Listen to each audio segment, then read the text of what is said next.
hit enter,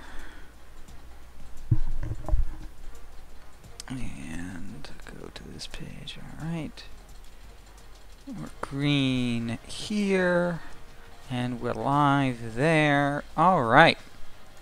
So, good evening, ladies and germs, for the final doubleheader of the regular season for League 1. We have Washington at number 2, Washington State for the Apple Cup. Coach Spectre is taking a quick look at Washington's injuries. They've got a cornerback out.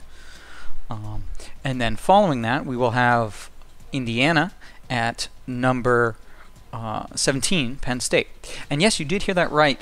Undefeated Washington State has slipped to number 2 behind undefeated Virginia Tech. This was a big surprise because, well, still undefeated. Not only that, but Washington State's win last week was, quite emphatic. It's very surprising that Virginia Tech, with a less emphatic win over a lesser player and a lesser team, and overall not a great strength of, or not a superior strength of schedule. It's just surprising that Virginia Tech has overtaken Washington State, but we will see how long that lasts. Looking at an excellent halfback here for Washington. Oh yeah, and that is a fast quarterback who runs, which is always dangerous, as we've seen with Vincent Vega.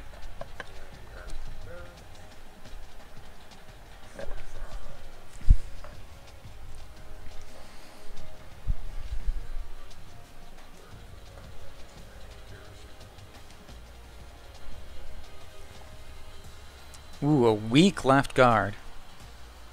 Not a great center. That is a poor interior line. That is not. That's probably a big reason why they have a losing record. Yeah, but those are 2 tackles that are pretty good if the rest of the line was anywhere close to them.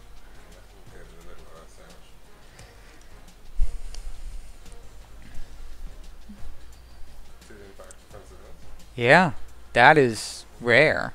5.5.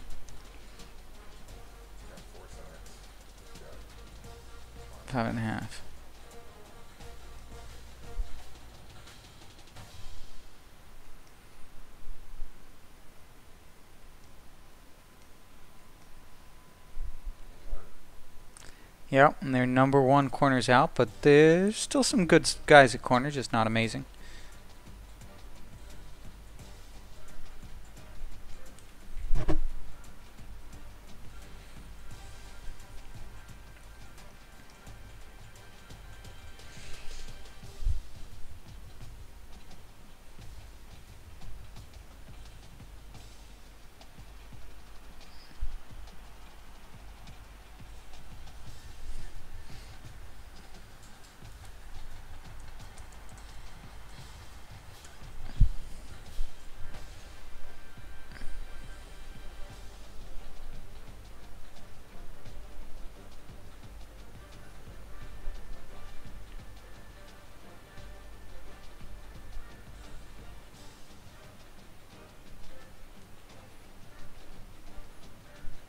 Breaking out something a little special for Senior Day at Washington State.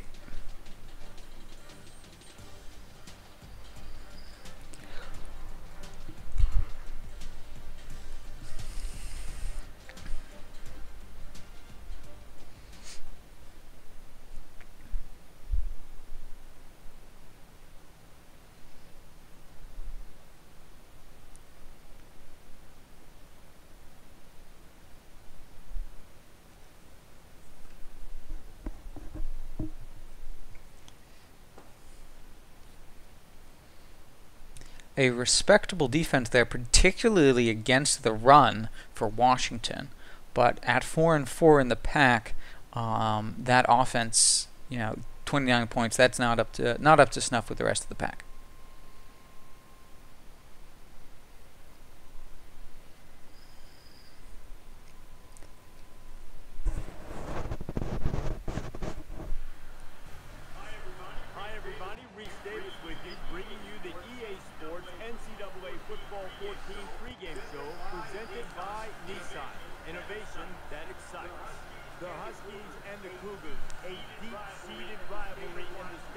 Washington.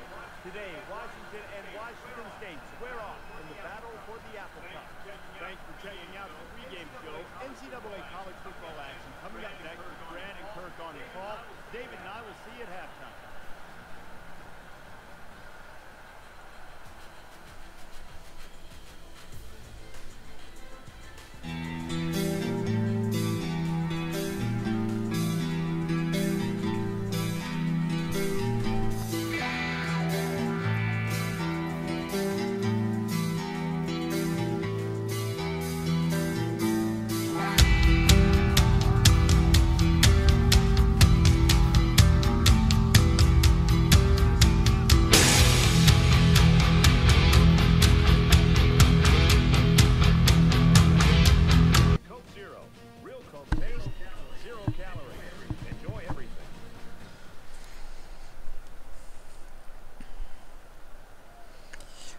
Washington State wins the coin toss and has elected to kick. Washington State tees up the ball as we get ready for the opening kickoff. Excellent kick. He's to the 20. Makes it out to maybe the 19-yard line. The seniors are throwing on the home jerseys for the final time in their careers. For these kids, an awfully emotional time. You always want to go out in style and get a win. Washington coming out with 5 wide at the start of the game. That's a surprise.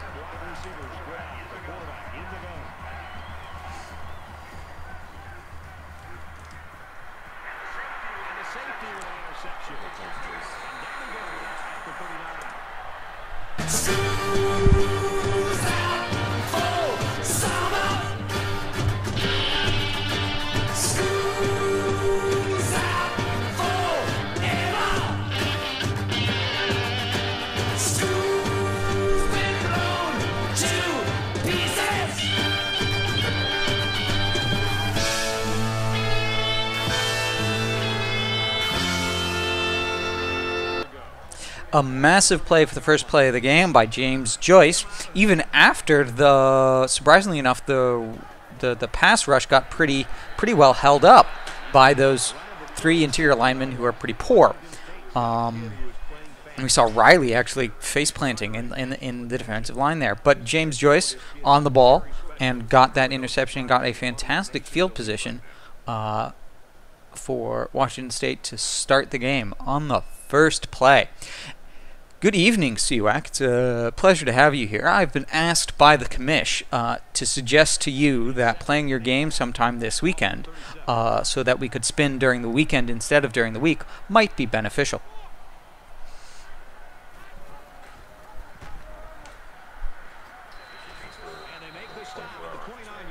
Indeed, especially because the plan is to do a 24-hour spin for Week 15 since no one plays any games. So that's been the commissioner's memo,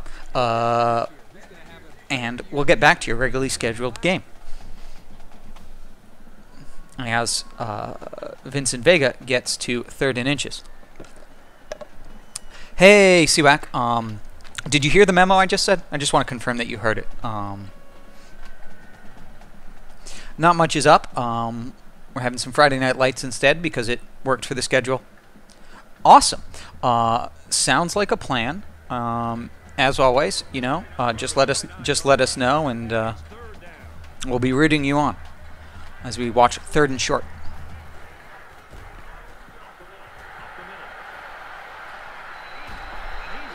As Eric Estrada runs parallel to the first down line to do something for some reason, deciding not to take it downfield, but just make sure that he got just past that line.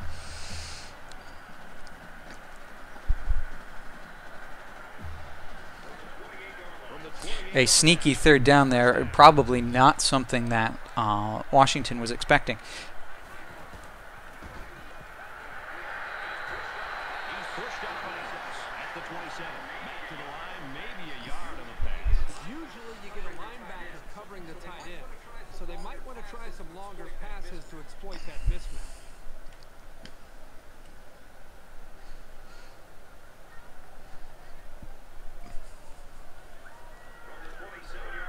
27-yard line. Second down. We see two backs now. He's taken down around the 29-yard line. And Washington State losing yardage there on the quarterback keeper.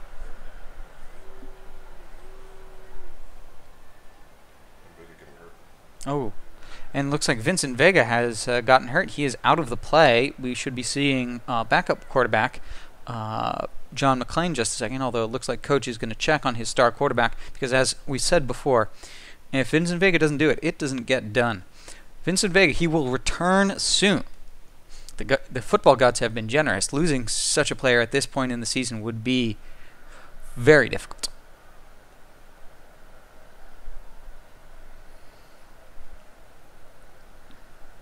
Washington State doing a lot more run plays, designed run plays, as opposed to scrambles than they usually do in this early possession.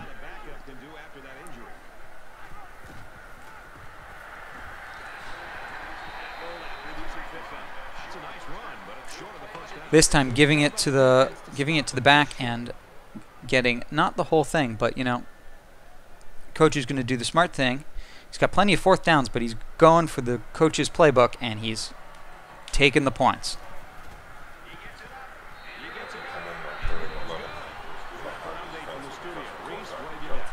Yeah. Ooh, and Virginia Tech has lost. They will be losing the number one position back to Washington State if Washington State can win this game.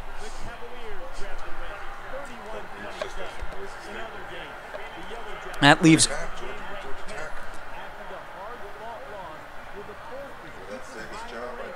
All right.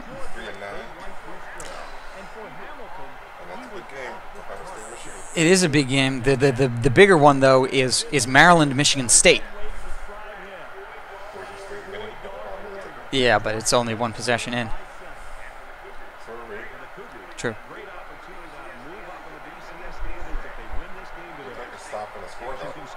I'm sure you will. 3 points is points. Yeah, and lots of momentum.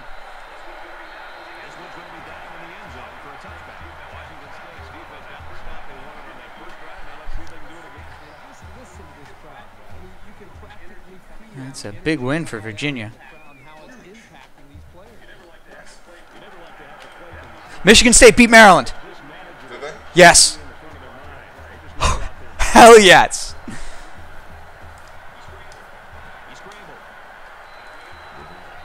As Cornelius Edwards shows what kind of legs he has and scrambles through a gap in the defense for 5 yards. So now it doesn't matter. Yes, now the Michigan-Ohio State game doesn't matter. I need, yeah, I need to beat Indiana. But if you lose, you can still win if Michigan loses to Ohio State. I think so. But because Maryland would still have 2 losses. Yeah. So, Yeah. Would So it be a 3-way tie? yes, it would. But I think I'd lose the 3-way tie. So we don't know that. We don't. A good read on the screen there on the defensive play by Coach Spectre. But so far the read option seems to be working for Washington. He's got 600 yards rushing. Yeah, we knew that it'd be something reliable for them. They've got 600 yards rushing, but by the quarterback, that read option in anybody's hands is deadly because it just gives you the ability to. You make the defense care about one more guy, and then they have to spread themselves out thinner. It's the same reason you see so much spread in both college and football. College and in the NFL now is because you spread them out, and you can see what they're going to do, and you can go against the matchup. Has a great read there, but Huff cannot outrun the ankle tackle. But still a fantastic punt return by George Huff. Is George Huff a senior, Coach? Huff is a senior. He is graduating. He's what? He's in the Heisman Huff. So you have two guys on the Heisman watch list, Vega and Huff. Damn, son. This is a high-powered offense, Washington State. And it is worth noting that part of the reason that Huff is in that running for the Heisman is that Coach here likes to put his starters in on special teams. That's not something that everybody does. It's not something that I do because it risks injury. But the flip side of it is you get more production out of special teams.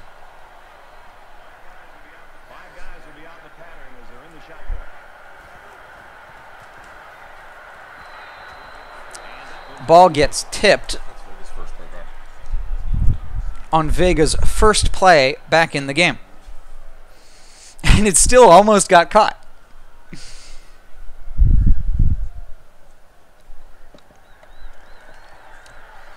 Third and 1. Vega coming back from a slight injury, slightly banged up. Can't remember what it was. Strange shoulder, coach says, as he hands it off to Eric Estrada, the fullback. Second first down conversion for that fullback, Eric Estrada, for the first down. 5 yards. Second time they've faked Washington out with that run on third down. And an incredible spin move by Vincent Vega, our man in Amsterdam. That spin move, both getting the first down and giving Vega the opportunity to get yards after and a slide to keep him fresh. Very important. If he'd wanted to slide before that, he would have had to get, 7 yards, not 9. Good evening, Dr. Jocular. To keep everybody apprised of what's going on, because we have seen a couple of scores that'll come across your screen. We have seen both that Virginia Tech, number 1 Virginia Tech, loses to unranked Virginia, 31-27, and this means that if Washington State wins this game, only Washington State and Boise State will remain undefeated, as the ball goes wide, and it is now 3rd and long for Vincent Vega coming back from injury. He's been off target since he's come back. Yeah. The other thing that's worth noting that you'll see as it comes across the screen is that Maryland lost to Michigan State 38-28. This means that I now have the ability to win the Big Ten East by beating Indiana in the second of our doubleheader. Indeed. I control my own destiny, as Coach puts it.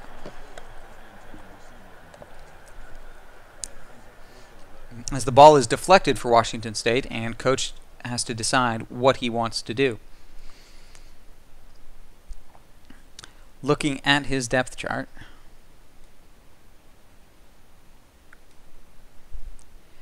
and gauging the overall quality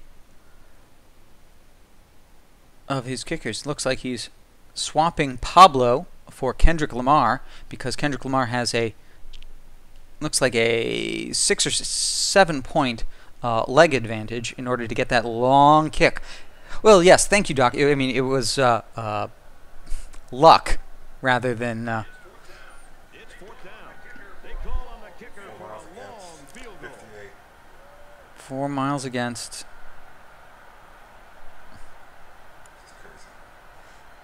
I thought it was 55.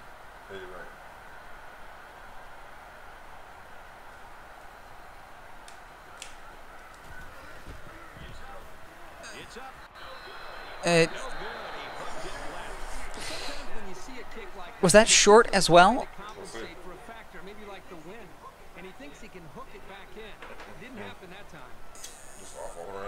Yeah.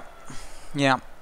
I mean, I think if you were on target and had full power, it would have made it, but you were neither. Indeed. Indiana is a dangerous team, as we'll see. They're having a bad year in the Big Ten, but they've got particularly a scheme where they put about 65 yards a game on their tight end. So, that's dangerous because it matchup problems with the tight end. We all know this. We all see this every day in our games and in real life. As the momentum from the missed field goal gives the running back of Washington some bounces. Good evening, Tony. I believe the number you're actually looking for, Tony, is 28, which was Atlanta's score in the most recent football, not 18. You're off by a digit there. They did, of course, give up that 25-point lead.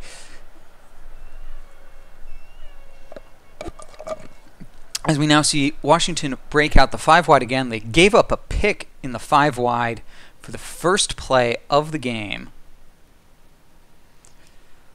As Coach Spectre is engaging in some formation subs.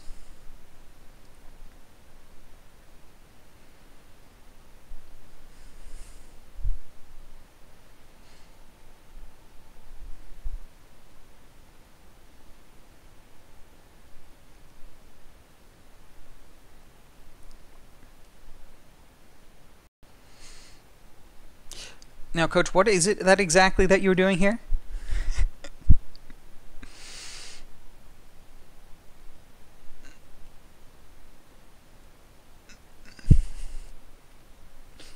I apologize, Tony. I am an inveterate Patriots fan, so when I saw that, I couldn't not turn the knife a bit. But I understand the pain. Was a Red Sox fan, is a Red Sox fan, and that was painful for most of my life. As we see the pressure coming from King, helping ensure that the pass is rushed and bounces off the receiver's hands. That was the sub you made. You got King into that linebacker position. King is normally a what? Strong safety. Yes. Okay. So I just that's what I thought, but I wanted to make sure. King is a strong safety. He is playing an inside linebacker or outside linebacker position. He is playing left outside linebacker right now. Now, yeah. So this is something that coach has said he's done because the Washington's quarterback is too quick. He's getting the ball out too quickly. He's moving out of the pocket too quickly. So he needed the speed. Now, what this means is though that if King get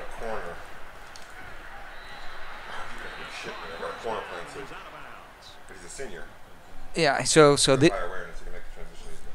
this means there's a corner playing safety, but also that if King, the strong safety playing left outside linebacker, gets caught up on a defender, he's going to get pancaked.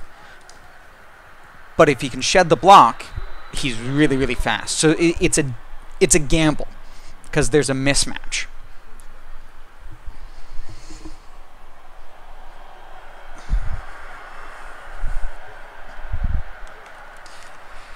Hey,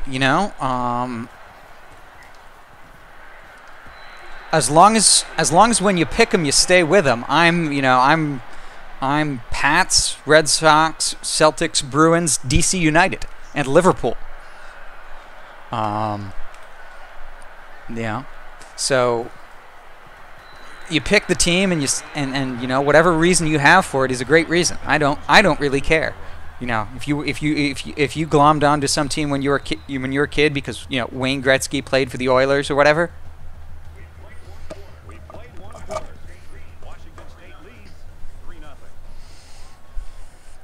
Boise State actually undefeated in this season in our league. They're currently number 3, decent chance at number 2, given the fact that number 1, Virginia Tech, lost to unranked Virginia this week. 4th and inches there for Washington. Again, seeing how quick and how dangerous that Washington quarterback is and what the inherent risks of playing King at left outside linebacker are, as he got tied up by a guy who was heavier and stronger.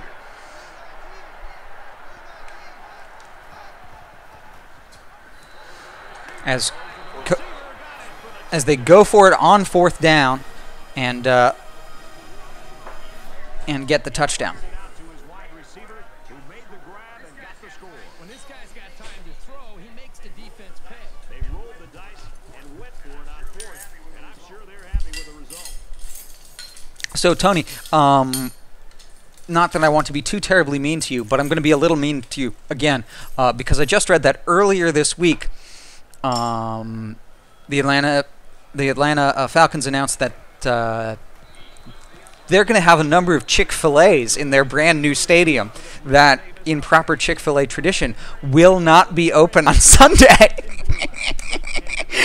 And the Falcons have one home game this year that isn't on Sunday. For Ohio State, a win today Well, and actually, that was one of the things that I saw immediately was that when everybody was reporting about that, the new MLS franchise, Atlanta United, which has stolen the name and colors of DC United. Let's not forget to mention that. Fuck them for that. But they said, hey, we play there on Saturdays, many more times this season. The headline for ESPN was actually, Atlanta United, football club says, "Hey, we're still alive." They'll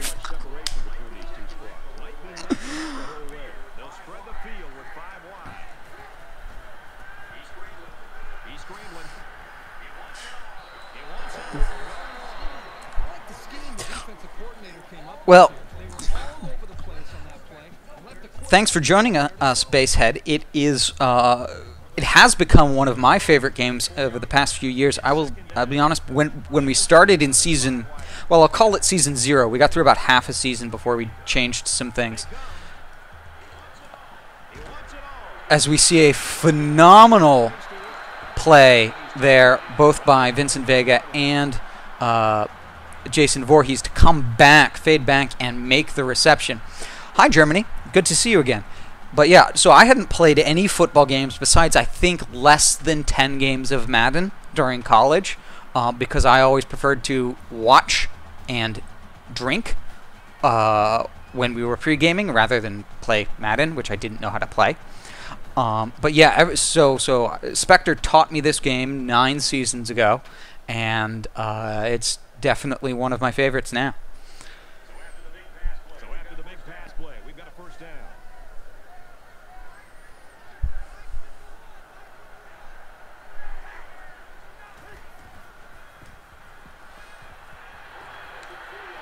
Open field. Another great example of Voorhees' awareness there. Again, coming back for the ball, you can see that Vincent Vega is throwing off of his bad foot and on the run a lot, because those two defensive ends for Washington really are a strong point of that defensive team, and they're compressing the pocket and the line. Yes. Yes, so, Tony, it is a dynasty, but it's a dynasty plus. We've actually got 7 human players in the dynasty, including Coach Spectre, Washington State. I'm Coach Ninja. I've got Penn State. In the chat here, Coach Siwak is at Iowa State, and Coach Doc Jocular is at Vanderbilt. So we've got sorry. By the power of Grayskull. What? I'm gonna wait for this.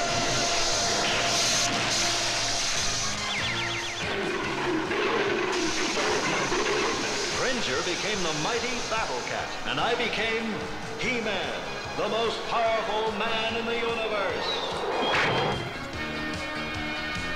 Only 3 others share this secret. So yeah, 7 human coaches, each with our own team. We play a game a week, and it's all good competition. seeing who can win. Yes, so we started with, I don't know if it's the current rosters, but the rosters as they were when the game came out in 2013.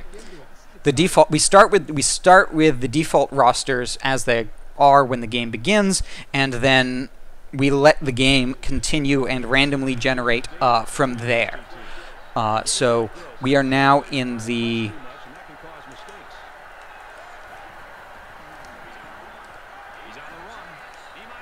again, another great example of Washington's legs, Washington's quarterback's legs. The third or the fourth season of the online version? Season 4, okay. Indeed. So when we initially started, all of our coaches lived in the same geographic area. So we played the first 5 seasons getting together at one location on one night a week, but people moved. We moved to online for season 6 and added some more people. So on the one hand, yeah, we totally could, and if I wanted to go out and pick up start a new dynasty, probably would want to pick up current rosters. But the thing about it is that, you know, a part of the strategy of this game is recruiting. So, and we want to have that part of the game. We think that's an interesting decision to make. So rather than using live rosters from the game, we recruit and use, you use the recruits that you sign. Now, we recognize the fact that it actually can be a lot easier for a human being to out-recruit the AI. So we've got a number of rules for that, as we have a number of rules for a number of things. And one of our strictest rules is that as a human player, you're limited to 15 signed recruits a season. 15. 2 of them can be 5 stars. 7 of them can be 4 stars or up, so that does include your 5 stars. And 8 of them can be athletes, but you only get 2 athletes. Athletes don't have to be 4 stars or up, but and that's because athletes are easier to get, and you can fill certain skill positions very easily with them. And just in order to make sure that none of the users are gonna outpace the AI, because that's one of the things that we want. We've got the slider set, Heisman plus very difficult sliders to make sure that it's competitive, that it's interesting to see, all right, how far can you make it with Iowa State going uphill in the Big 12? Washington State, can you compete for the BCS National Championship? So, we want to keep it where for the users and for the AI, going undefeated is very difficult. Yes, Tony, we are on the Xbox 360.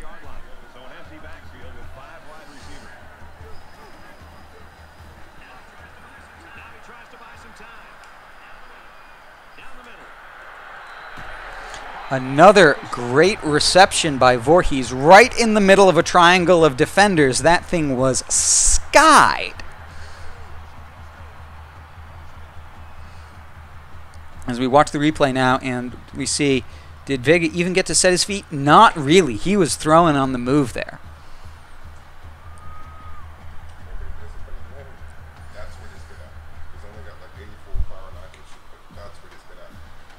Yes, Vincent Vega is an athlete, I believe. Yeah, that, and so that sophomore JUCO athlete. But yeah. But that is what he's good at, that throw on the run, Ben Roethlisberger kind of stuff. So the thing I will say, Tony, if you want to get a copy of this game, you should do it soon. There was a window in time where you could buy it digitally on the Xbox. You can no longer do that. That means that you're going to have to get a disc, and those are going up in price.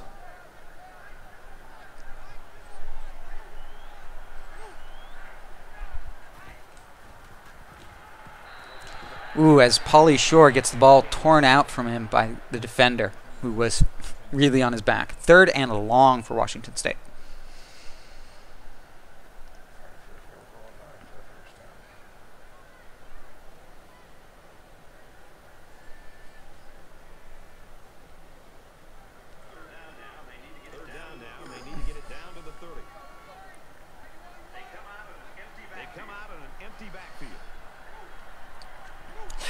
You know, those have grown on me. Originally, I really didn't like them, and there's a number of them that still really bother me, like the one that talking about not wanting the game to come down to kicks. I'm like, come on, special teams is part of the game. Kickers are part of the team. Don't badmouth them. That, you know, that if it comes down to a kick at the end of the game, someone had some decent strategy. But for the most part, yeah, I do like a lot of the presentation.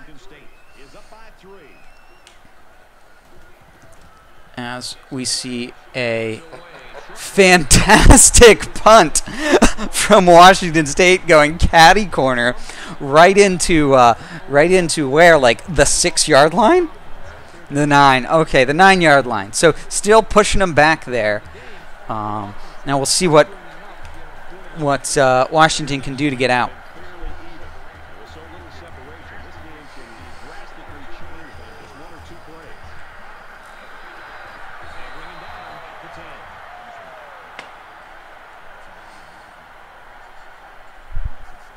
Well, lucky for you, Tony, if you've got a little bit of spare cash, consider buying some copies and putting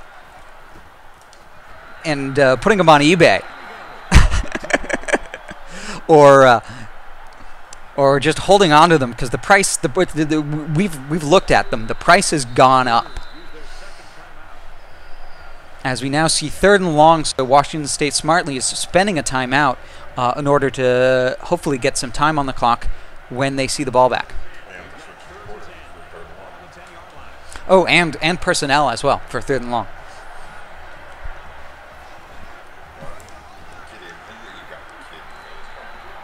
As we see Washington get 1st down, 3rd and long with the run.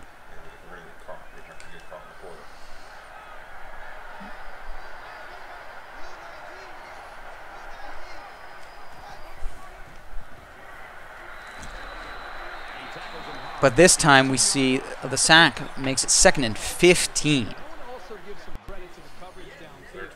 The end never gave up on the play, but because the quarterback didn't have anywhere to go with the football, it gave the defensive end enough time to eventually chase the quarterback down for that sack. From their own 18-yard line. 2nd down. As another sack makes it 3rd and 22.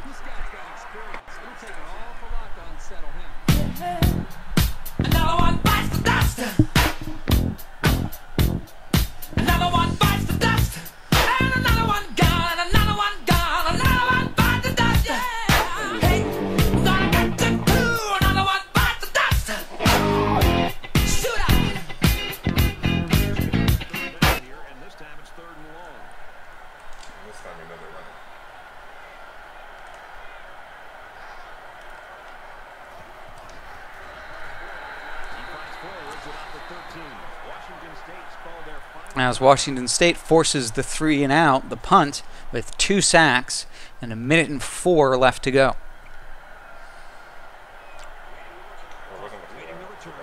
Oh, you're right. Sorry.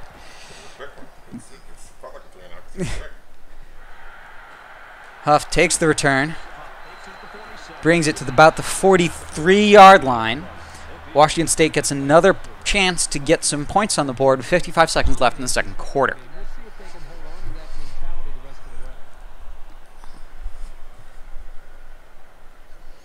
See if we can get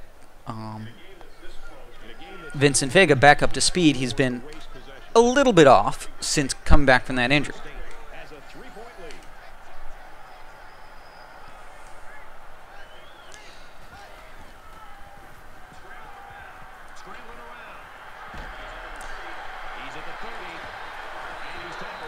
So, Coach Spectre here, who's playing Washington State, is a fan of both Marshall and Arizona. He attended both institutions and actually was a radio broadcaster for Marshall and broadcast a number of their football games. Myself, I didn't go anywhere that was Division I. I'm from Boston, so I quite like BC. And my dad went to UVA, so I'm kind of a fan of UVA as well. But I'm not as committed to anywhere, just because it wasn't, it wasn't something that I did in college. I went to a tiny school with no football team.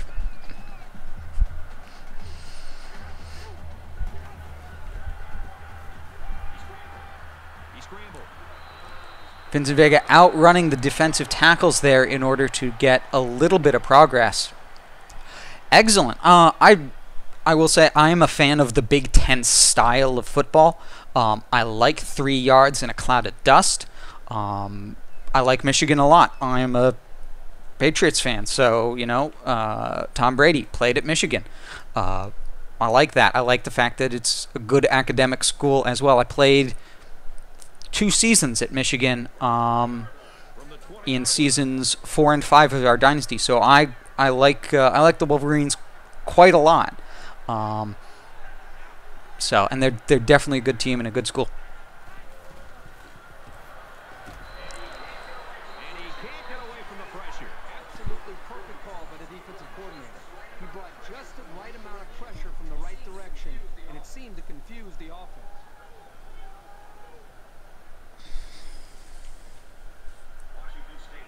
Washington State is up a field goal.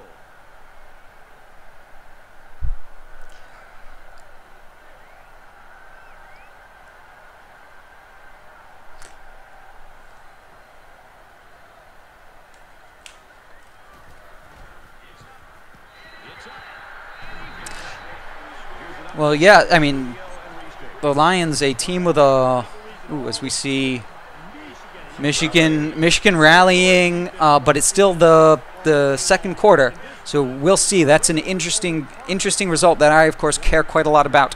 But yeah, I'll be interested to see what the Lions are doing. That division could be interesting this year. We played 30 minutes. Glad to have you with us on the EA Sports NCAA Football 14 halftime show presented by Nissan. Innovation that excites. David Pollack and I here in the studio to break down everything that just happened in your game. The Cougars find themselves in an unexpected battle, to say the least. And this is why coaches flipped out this week, trying to get the attention of his team. Indeed. So right now there's a 3-way tie between Michigan, Maryland, and myself, Penn State, for the Big Ten East. Maryland has lost this week, so if I win, I will overtake them. I have the tiebreaker because I beat Michigan earlier this season, so the Big Ten East is still very much up for grabs. Balanced for Washington State, but also way under production for Washington State. They were, what, 300 yards by this time last game? That was them. Yeah, that was improbable. But to be under 100 in both is actually kind of surprising for Washington State. Usually they'd be at least 150 passing by now. 120, maybe.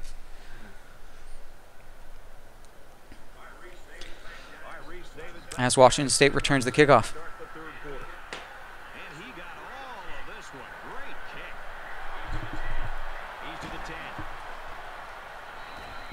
And down he goes at the 14-yard line. Huff getting 14 yards there.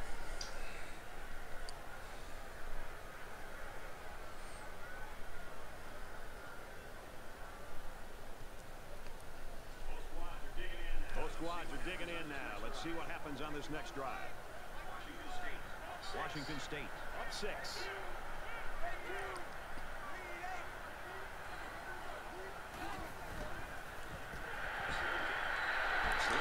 As Pauly Shore holds on to the ball for 9 yards on the good drag route.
as the lost block lets the defender in, and Vincent Vega is unable to get away.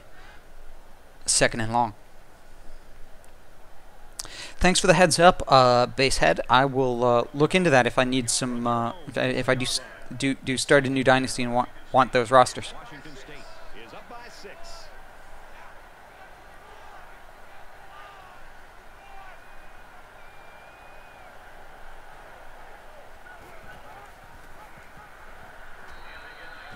As Vincent Vega keeps it for 7 yards, making it 3rd and very manageable.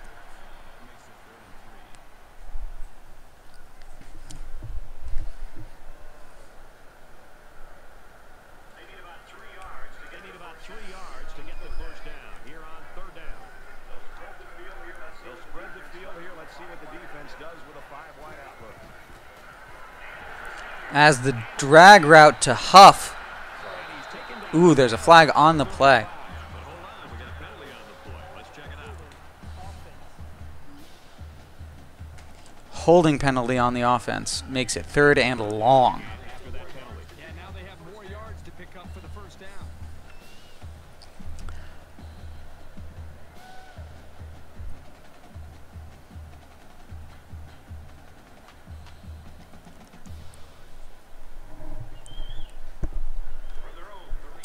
From their own 37-yard line. 3rd down. They'll line up with 5 wide receivers.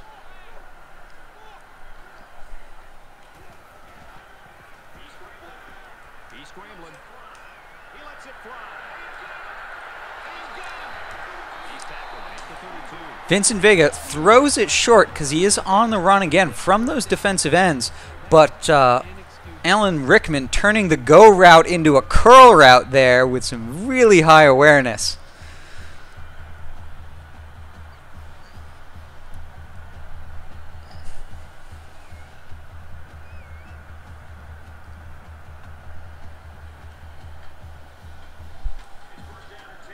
It's 1st down and 10 now after picking up some great yardage through the air. Washington State with a 6-point lead. As we see John McClain again in at quarterback.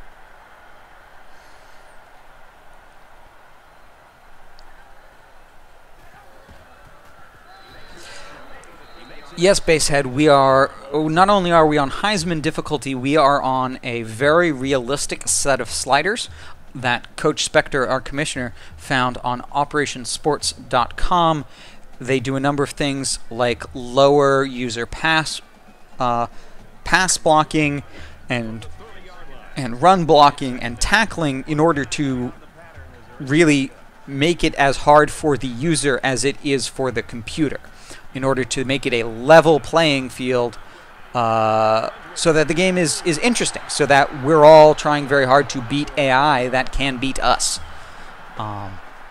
So yeah, we're on Heisman Plus, I would call it.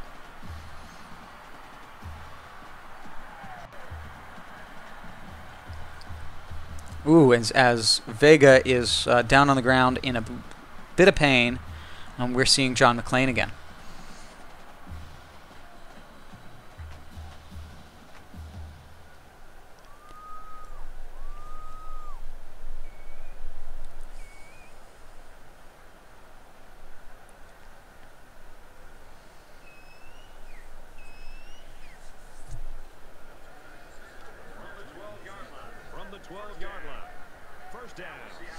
I figured that might be exactly where you got those sliders.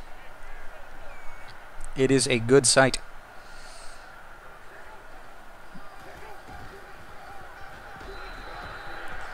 Solid run there from Pauly Shore. He's going to be relied upon with John McClain in at quarterback.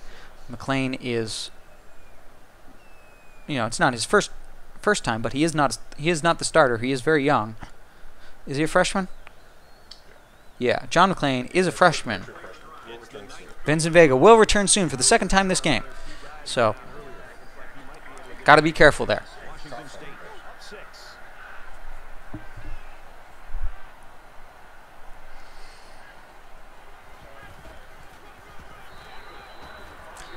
Pauly Shore, another 3 yards, making it 3rd and manageable.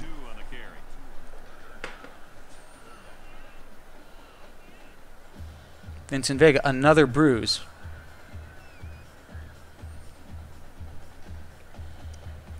Coach making the smart play, not wanting to lose his star quarterback, not risking the injury.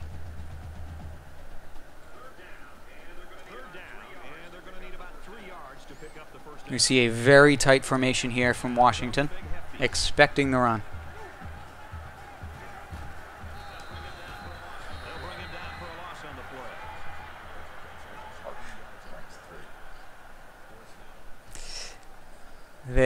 They jump on the quarterback sneak for the loss of 3 yards.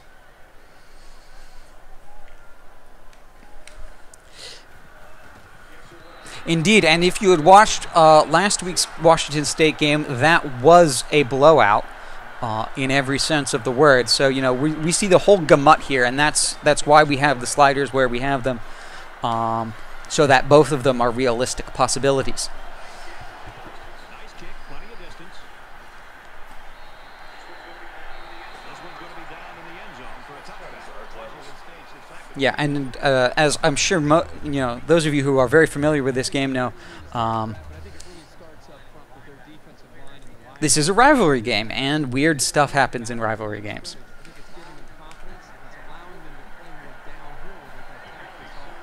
There's got to be some sense of urgency to this offense right now. They don't have the luxury of wasting. As we see Riley, who is a award finalist linebacker with a ridiculous amount of sacks, come and get another one.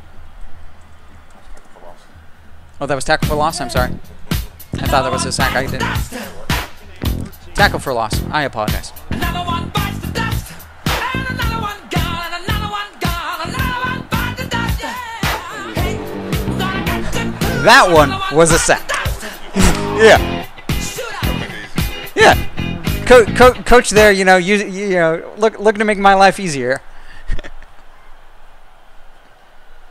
You were prescient. With that extra speed from King coming in handy. Indeed. King's extra speed coming in handy there. Coach is seeing a real difference. This is a substitution that he does like to do against highly mobile quarterbacks.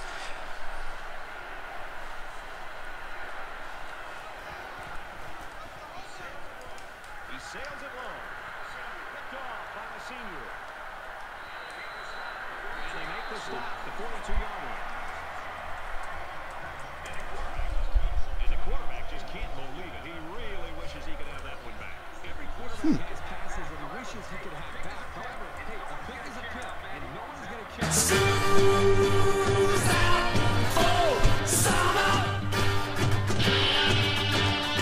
Second pick of the game for Washington State.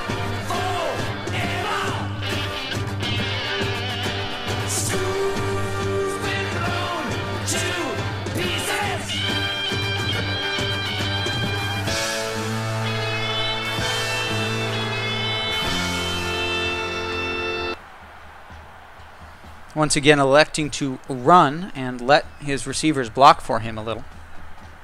You saw Huff doing a good job blocking there, getting getting Vincent Vega some space. As we now see John McClain in the game again. Real careful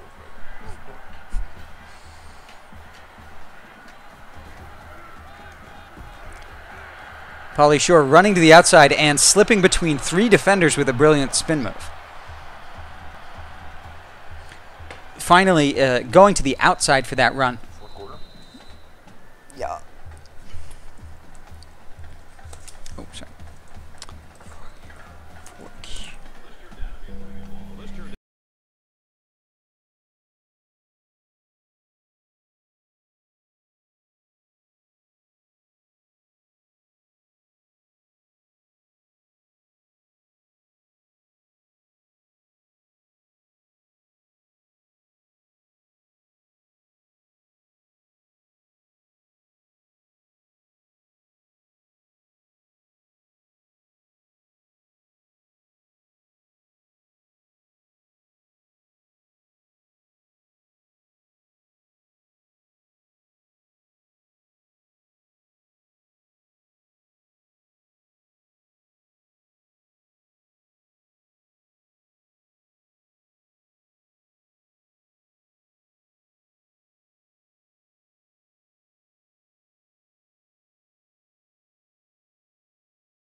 We played 6-minute quarters because that's what our old sliders were at. And 7 minutes. It's just too long to really reliably take up the whole thing with a single possession, even for someone like me who's really good at ball possession at this point. I eat up a lot of clock, but 7 minutes and 14 minutes a half really makes me have to think about it a lot more, and the possession balance a lot more than I had to at 6, and it makes it a more interesting game without it being way too long.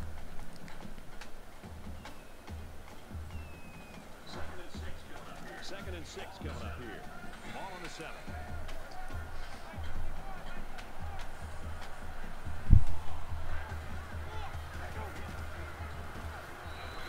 They bring him down at the 4-yard line. We see once more some very conservative play calling in the red zone from Coach Spectre.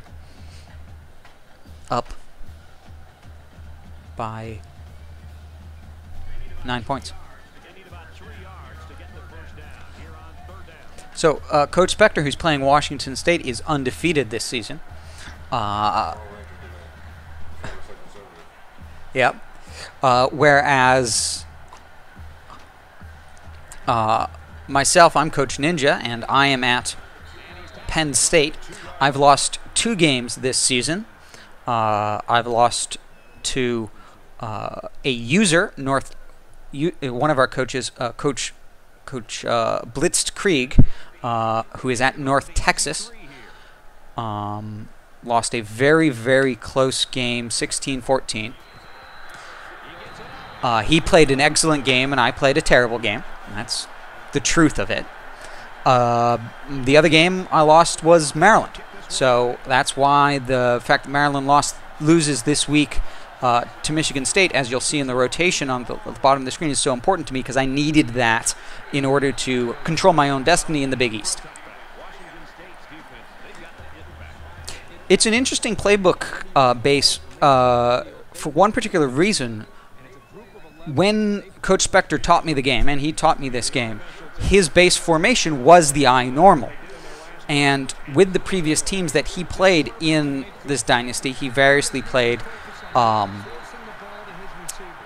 Maryland, Auburn, Notre Dame, and then when he got to Washington State, he did not have the fullback or the offensive line to run the ball, and had to use essentially the 3rd and long part of his existing playbook to create a whole new playbook. So it's been interesting seeing that as a playbook that has evolved, and even then Spectre liked a mobile quarterback, but now he really, really relies on it. Yeah. Winning. Yeah. Yeah. We've seen a lot more running out of over the last couple of weeks than we've seen in a long, long time. But that's where his original roots are. That's the game I learned to play, and that's why I play 3 yards in a cloud of dust. But it's just not something that the personnel of year 2013 Washington State can do.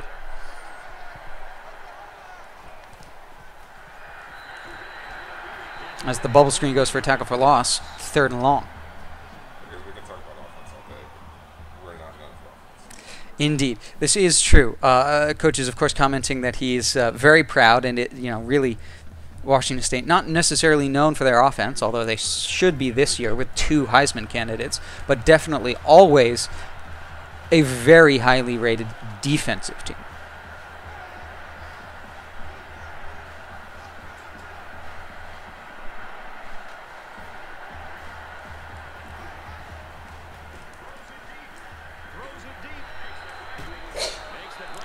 An incredible catch in triple coverage.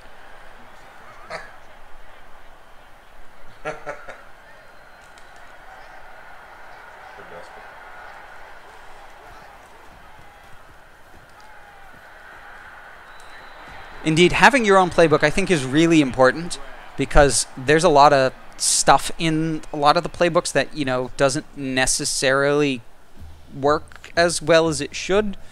And just, you know, I am a person who likes a really, really small playbook where I know everything that works really well and can, you know, can find stuff and you know, will get my variety other ways than having 300 plays in whatever number of formations.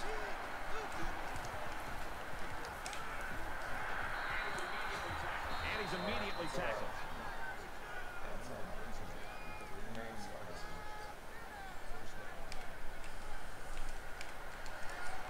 On a bit of a drive here, Washington.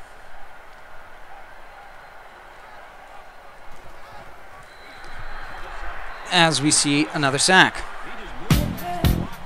Another one bites the dust.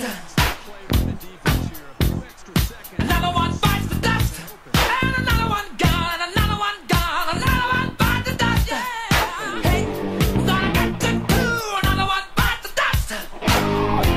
Shoot out.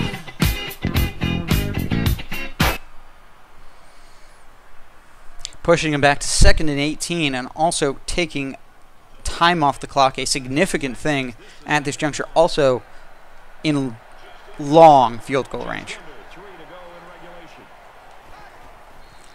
And another sack, 3rd and 24, school record sacks in the game, way unlikely field goal range. This is what we're talking about when we say that Washington State known for their defense.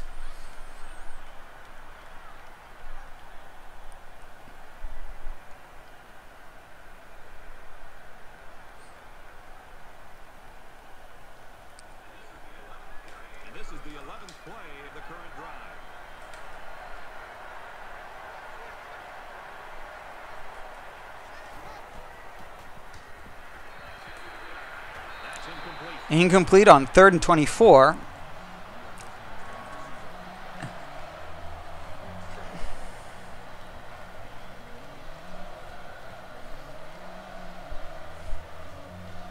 Boise State, a very good team in the Mountain West, I will say. Having lost them in this game with UConn a number of times.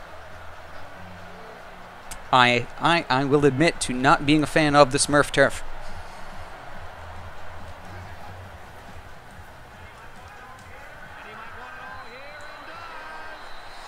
All right.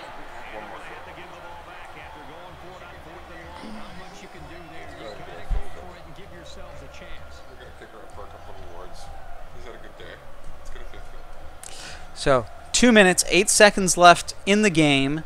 Turnover on downs. Washington State just a number of first downs away from that undefeated regular season.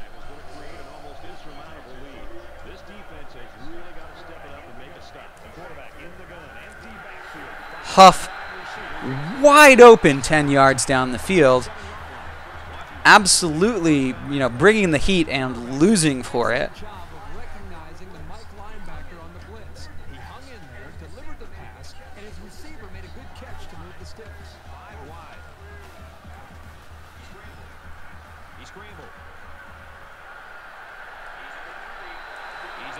Vincent Vega making it out of bounds, but with a very good rush and only burning a handful of seconds to get that first down.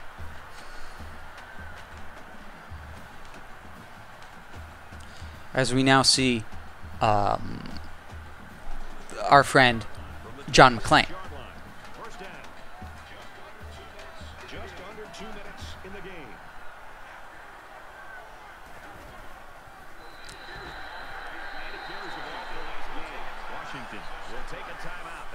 Pauly Shore, 6 yards, 2nd and 4. We see Vega back in the game in a very manageable 2nd down position.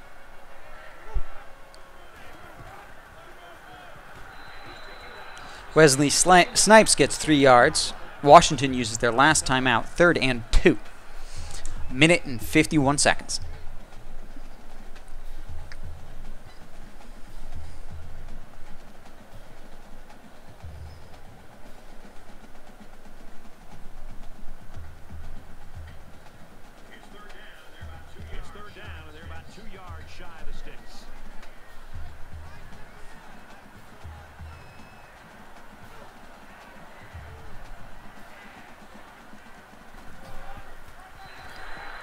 Polly Shore almost getting tied up there, but luckily falling in the right direction for first down.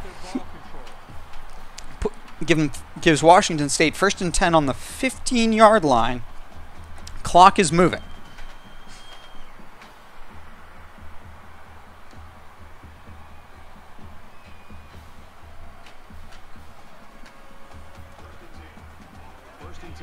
Ball on the 15-yard line.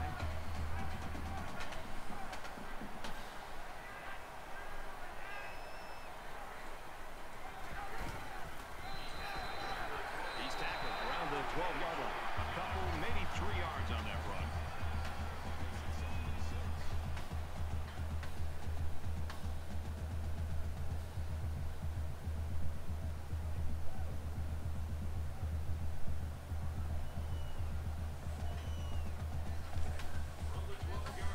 From the 12-yard line. It's 2nd down. A little over a minute in the game.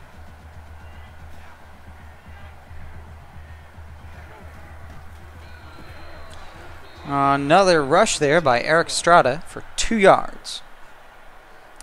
Less than a minute left. But Washington State's going to have to do at least one more play. So it's 3rd down now, and they're going to need about 4.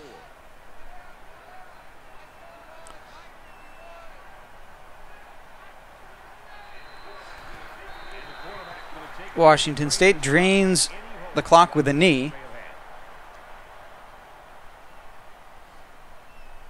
but then brings out the kicking unit.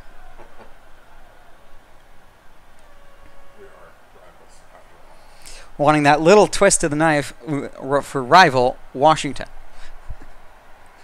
And for this, the Apple Cup for undefeated Washington State. As we see Michigan beating Ohio State in the final. 22-7. They held us to our lowest points by far of the season. But Vega was hurt twice. Fought back, came back, and our defense shined. Yeah. An excellent defensive game from Washington State there.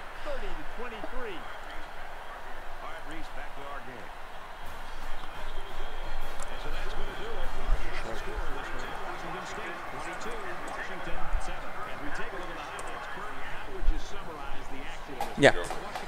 So an excellent game from Washington State there. As usual, we saw Vincent Vega really being the powerhouse of this team.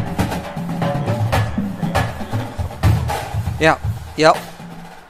Both times that, settled for field goals, both times that he was out of the game. So great substitution there. TJ King putting him in order to get that pass rush that was sorely lacking on the first couple of possessions there. First possession, maybe, can't remember, for Washington State. So all in all, a smart game from Coach Spectre in order to win the Apple Cup and the Pac-12 North. Indeed, I did see that Michigan, 11-1. So fortunately, that one loss of Michigan's is to me.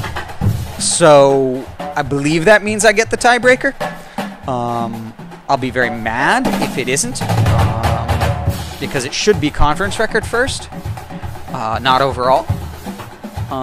But we'll see. We will, of course, not know tonight because not every coach in our league has played and will not have played by the time that we wrap up this doubleheader, part 2 of which is coming up shortly. But we'll know soon enough.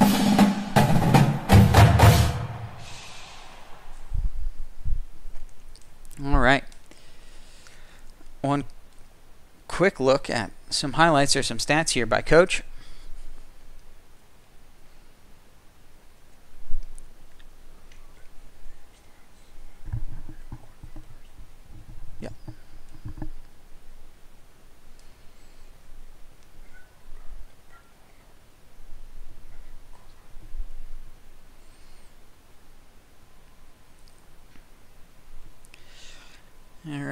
quick look here at some team stats.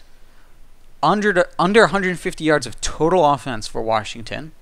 40%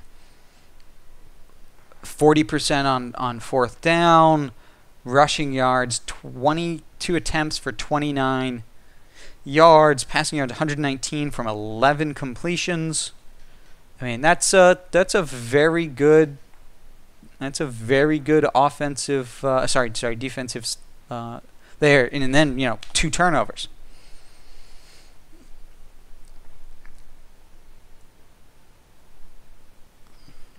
No fourth down attempts finishing the regular season. 2 fourth down attempts. Hoping to set the record there. Not bad. Just not superstar. He was off the field half the time. Yeah. He made up for it with his legs. Fantastic. Yeah. Pauly Shore, respectable, especially for a team that's built like yours. And Jason Voorhees. Huff only 2 for 20. Yeah, Voorhees was the man. Voorhees. Well, so many of the plays where you would usually have thrown to Huff on the drag route, you kept it and ran when you were calling that middle slant. So, That substitution was key. yeah, that substitution was used. Probably the biggest part of the game. Yeah. Yes, so those pictures do show up for your own team. They don't necessarily show up for the other teams in the multiplayer dynasty. If you let it all, the key is at the end of the game, at the end of the fourth quarter, when it's rolling through the highlights, you don't hit any buttons. So the key, Coach Spectre is telling me, is that at the end of the game, when it's rolling through the highlights, if you if you skip, you're going to fuck it up. You just let all of those highlights run, and then they'll load, and you'll get to see those pictures in the ESPN stories. And everyone else in the dynasty everybody will see that if you let that montage run its course at the end of the game and then upload. So that's a useful tidbit that I did not know. Yeah, that was the key. That was the key, making that switch. Yeah, big switch there. Very important for Washington State, putting T.J. King in at left outside linebacker. We couldn't have known that Vega was going to get hurt, but given that he did, thank God we made the switch. Oh yes. Because we weren't in a position to be in a shootout today. No, not today. Yes, yeah. If you make your own highlights as well, that I don't know if you still have to let the montage roll, but it probably helps. In general, letting all of the we've run into glitches before, and letting all of the cinematics and all that take their own course is actually a really good way to fix that stuff. If things aren't loading properly, it's just to let things sit.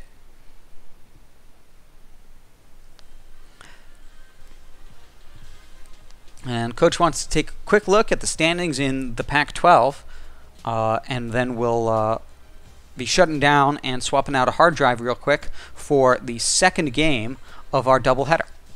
Indiana at Penn State.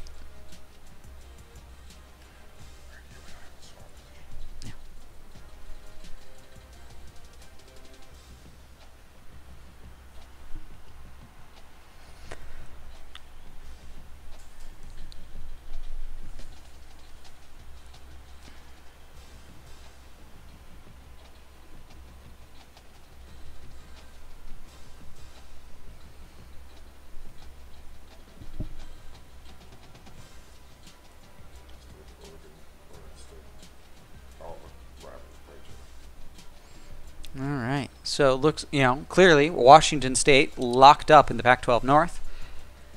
They will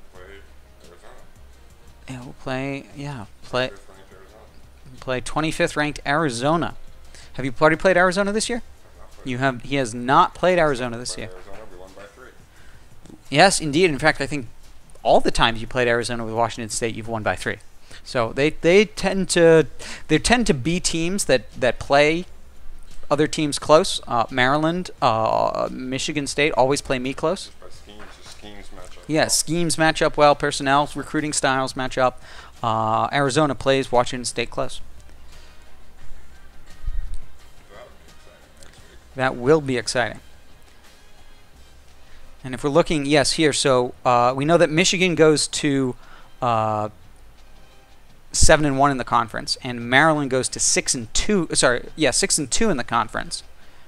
So I need to get another win in order to have that. If you lose, Michigan wins. Yeah, if I lose, Michigan wins. If I win, I win.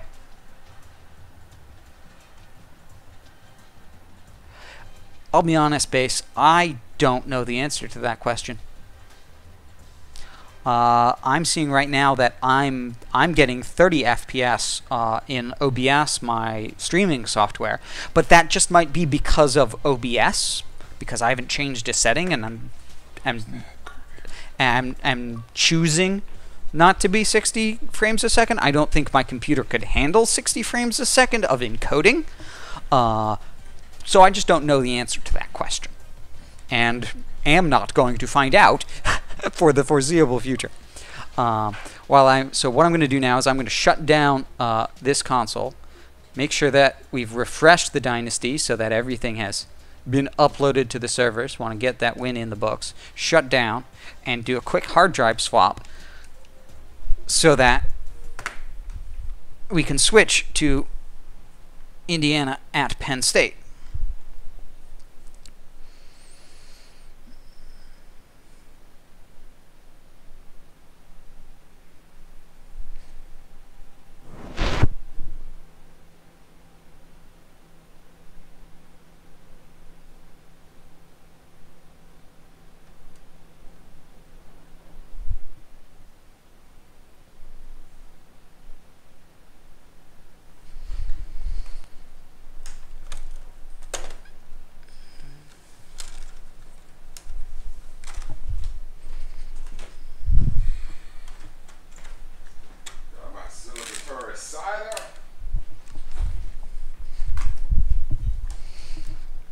And now Coach Spectre breaking out a cider for his victory in the Apple Cup.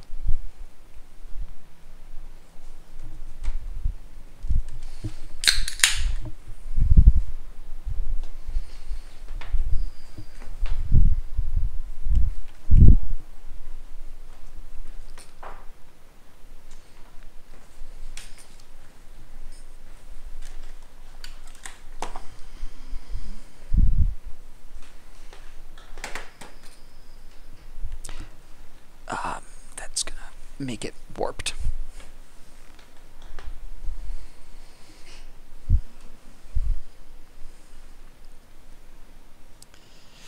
Alright, so since we're about to get into Indiana at Penn State, I'm going to turn the microphone over to Coach Spectre, and he's going to give us our commentary for the second of our doubleheader.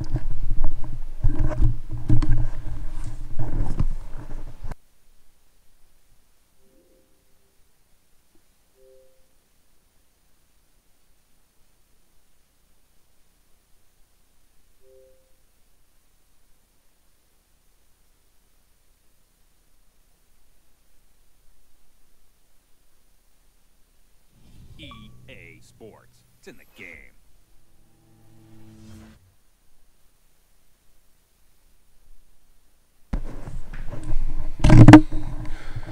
Cinnamon Toast Crunch is awesome.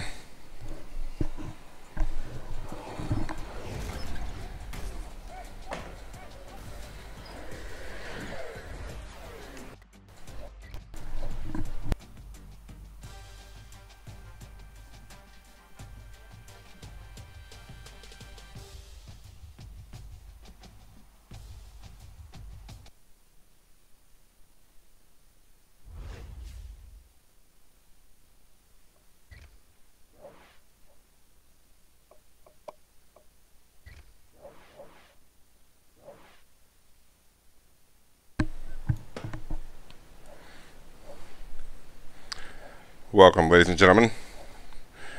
Tony, ATO, Alabama. It's fun driving the Cadillac. For all you fantasy football players out there, it's going to be about time to go ahead and sneakily draft Derrick Henry. Cinnamon Frosted Flakes, I'm very interested and very curious. They sound delicious. Do you mean Derrick Henry or Derrick Rivers? I mean Derrick Henry.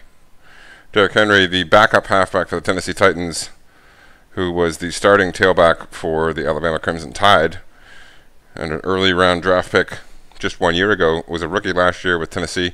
Didn't play a major role just because the former halfback with the Cowboys and Eagles managed to have a pretty good year. Well, you of course know why I ask, because when you say Derrick Henry, I think Derrick Henry. Right.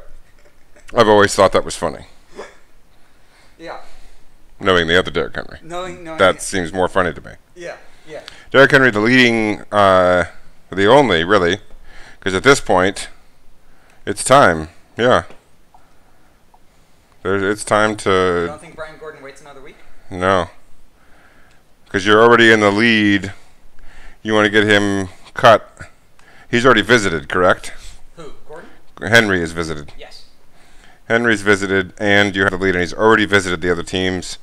So you have nobody else to spend points on. You can spend all your points on him. You will sign Derrick Henry, 100%. So Virginia Tech and Ohio State have 1 point and 2 points in the off-season perk, so they've got percentage to steal. Yeah, but you'll still be spending all 15,000. You'll be outspending them on points. You don't think that that still gives them a chance? Well, the percentage to steal is only like, okay, if you spend 11,000 and they spend 13,000 by normal rights, they still might not pass you. But that gives them a chance to pass you by outspending you. Okay. I'm going to believe you. That doesn't make sense the way you describe it.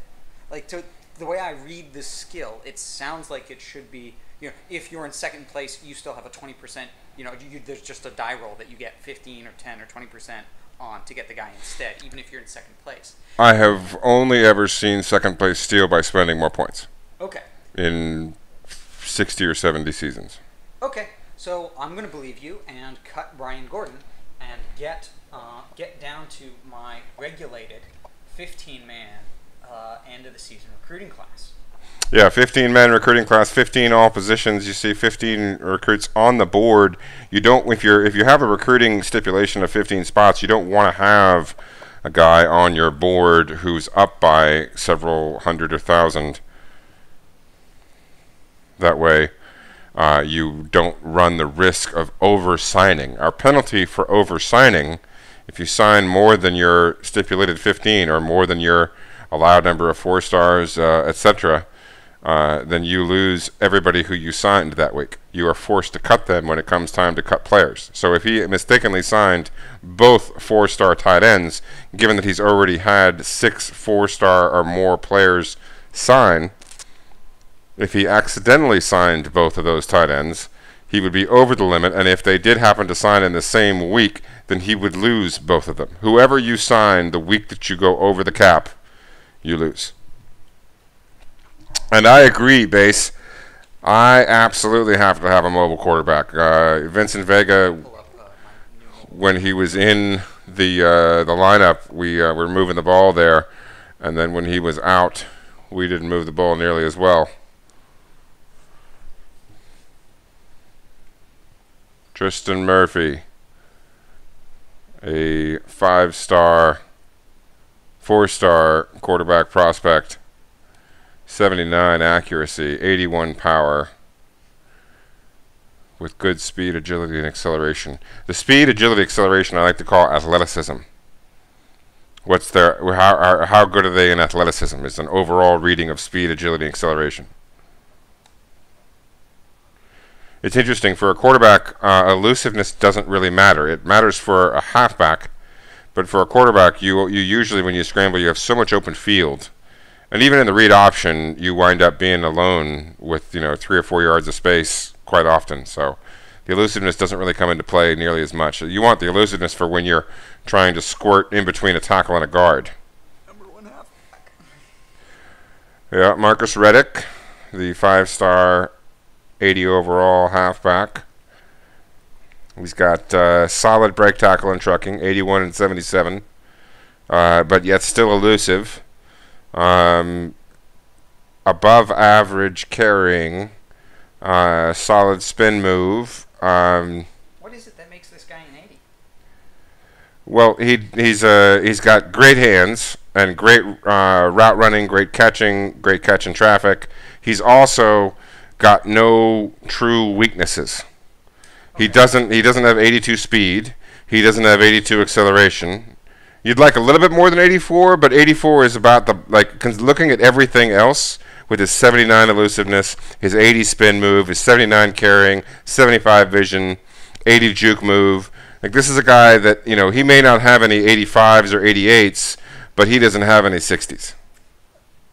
He's got a 60 stiff arm, but that's stiff arm. Yeah, that's stiff arm and 67 in strength as well. But that is a solid, can't miss halfback prospect.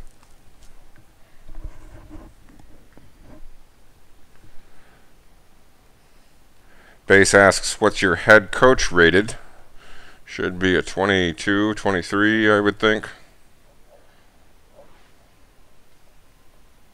22. With one perk to spend. He was waiting to see what he wanted to spend it on. I think he can probably make that decision at this point.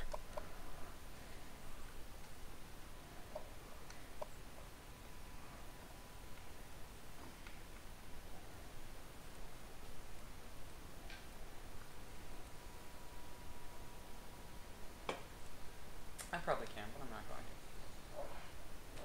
But I am going to go and take a look at.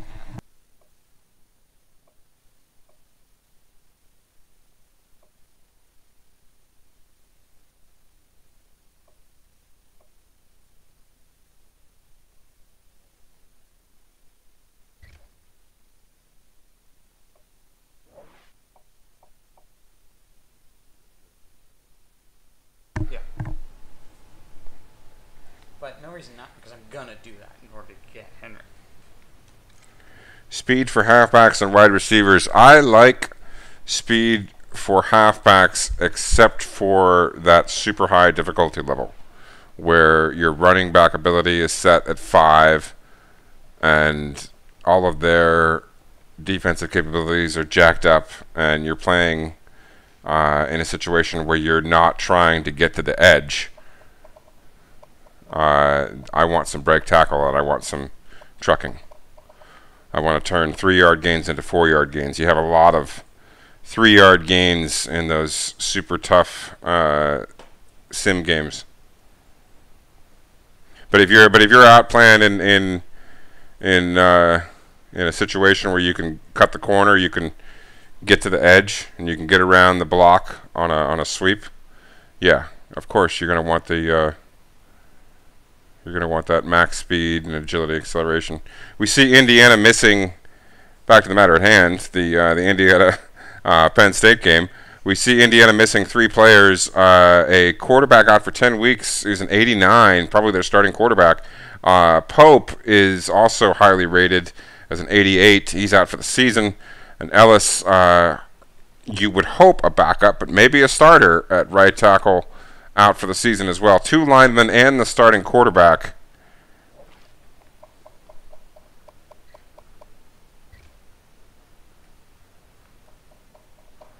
As we see Sledge rated 98 for Penn State. We're taking a look here at Indiana's situation. Their starting quarterback hurt as an 89. Their backup actually has higher awareness. He's just shitty.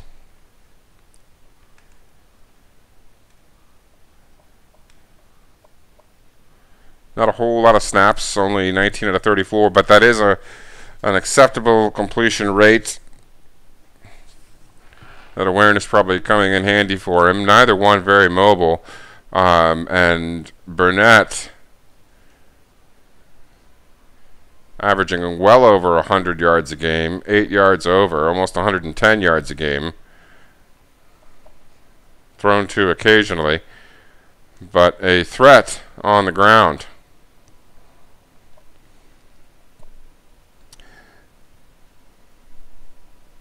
The numbers are there for Nunez as a viable backup option. They're not going to lose too much in the drop-off there. And the fullback not too involved in the offense. We'll see here about the receiver core.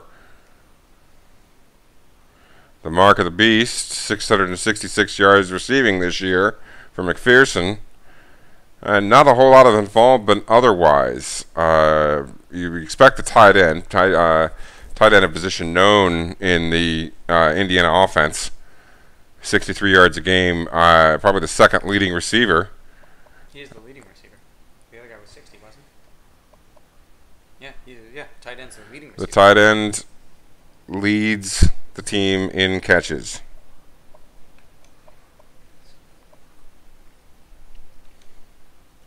We've got Pope out with an injury, but Brooks fills in.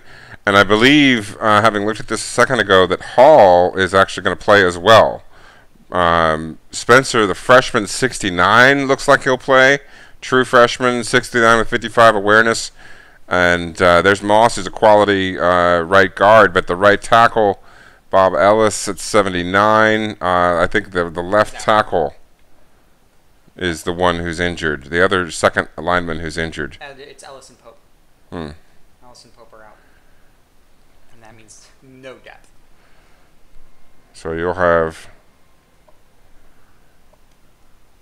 a thin offensive line. Not too bad for the starting five, but not a whole bunch behind them, depending on how long those drives last. They get a few explosive plays. That won't be a concern.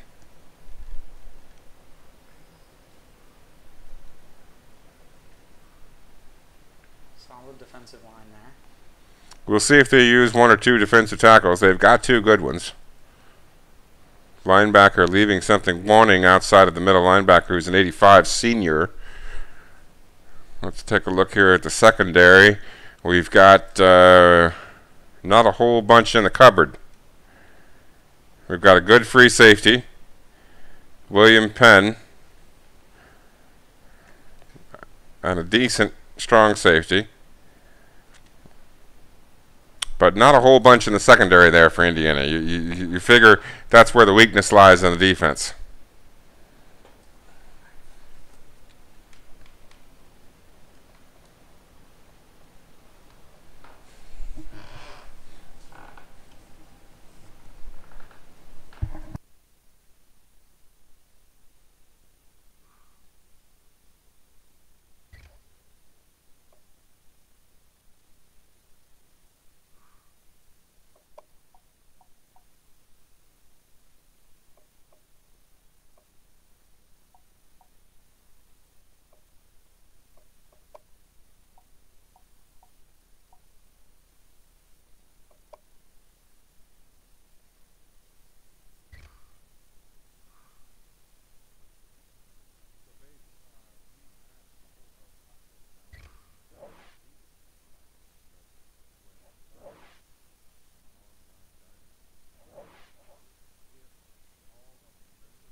So to answer your question, Base, when we started the dynasty, we had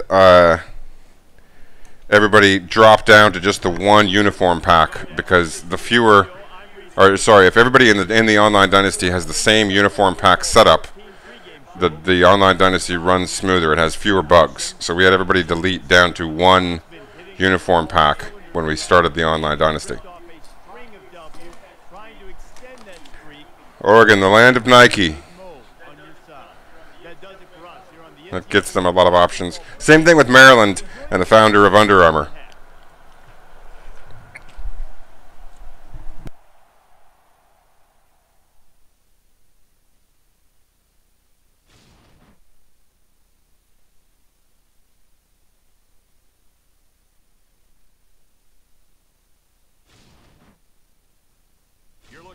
Beaver Stadium, located here in Pennsylvania, the Keystone State. Let's head down to the coin toss now. And it's brought to you by Coke Zero. Real Coca-Cola taste and 0 calories. Enjoy everything.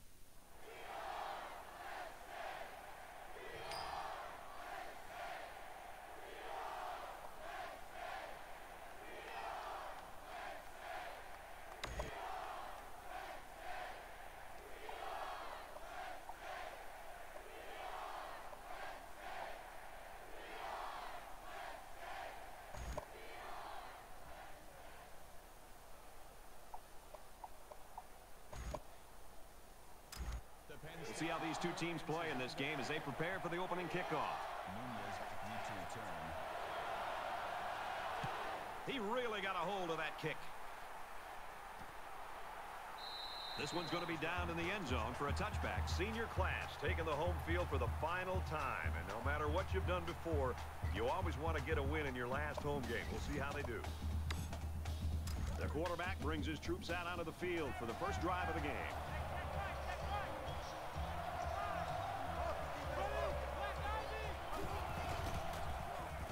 Pressure coming. He's going right. That was It in. First down, and he's knocked out of bounds.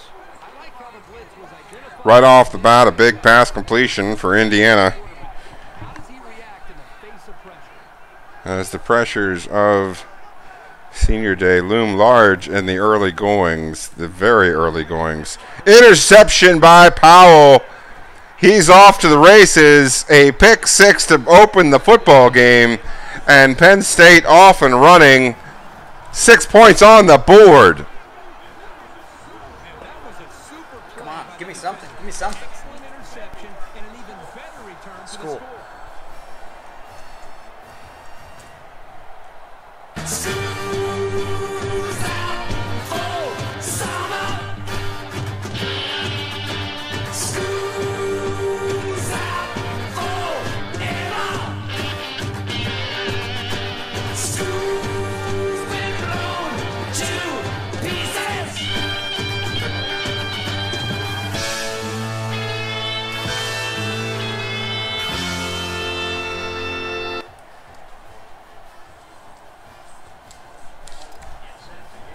Get set to kick this one away.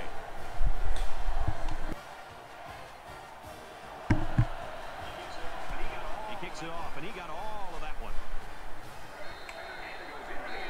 And it goes into the end zone, down for a touchback. The Nittany Lions really took care of business. Tell him I agree, and the only thing better would be not having names on the back like Army does. Defense and the way they play with such passion and enthusiasm in this environment. We're seeing that again today.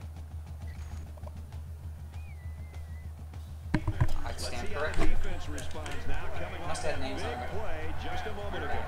Brad, it's very important that this offense put that last possession behind them and just focus on trying to put Well, together their name's on the back. positive plays right now. See if they can put a drive together. Complete, brought down, nothing doing. So it's complete, but they didn't get much there. And that's because the defense was just waiting on it and they attacked. The quarterback should have found somebody else downfield. So, based in reaction to your comment, Coach says that he agrees. He likes the old school look, and he wishes that Penn State had stayed with their original motif of keeping the jersey, the names off of the backs of the jerseys. That is a recent addition for Penn State. Something they've done in the last 10 years. They went for decades, very intentionally not putting names in the back of the jerseys. As they were looking for a new set of downs.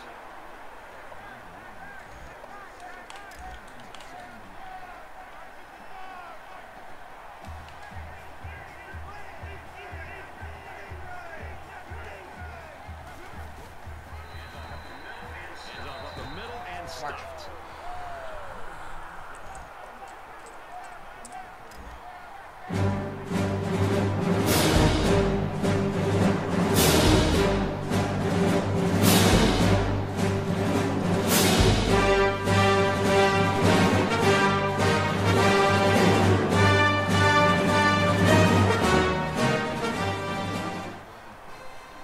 Penn State coming up with a stop on 3rd and long. They'll get the punt here and look to get the early momentum going, as Indiana only able to get out to about their 46-yard line. Punt goes to the 20. He gets it back to the 27. And Penn State will take over here ahead 7-0. A win wins them the Eastern Division. That's what they're playing for today. And here we go with the offense ready to get things going again. Penn State up 7 points.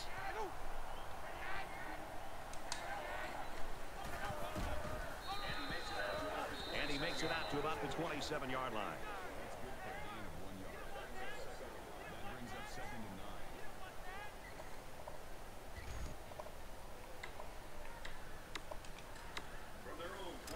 From their own 27-yard line. Second down.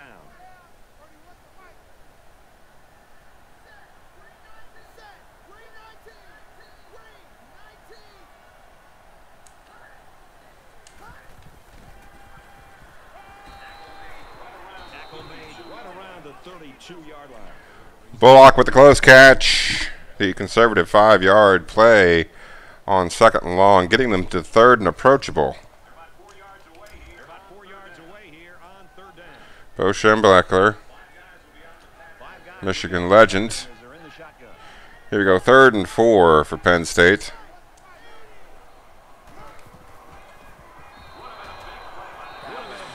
Tipped, off target, incomplete. Really lucky to get it just tipped and not any worse. Not tipped up and not caught. Doesn't look like he's going to have much time to get rid of this punt. Penn State punting. Signals for a fair catch. Penn State's defense is playing lights out right now. Indiana takes over at their own 26-yard line. The two teams trading possessions, but no 27-yard line, but no significant alteration of the field position. They like to have to play from behind, but a deficit this manageable shouldn't be in the front of their minds. They just need to go out there and play. He goes out of bounds at the 30.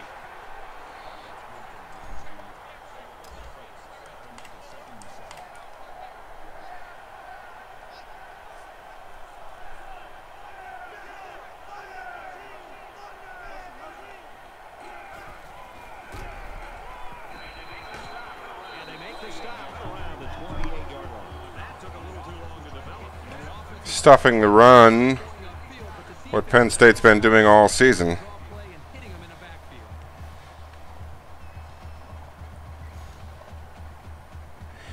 Base, you are never done for the night. You've only hit pause. From their own 28-yard line. It's 3rd down.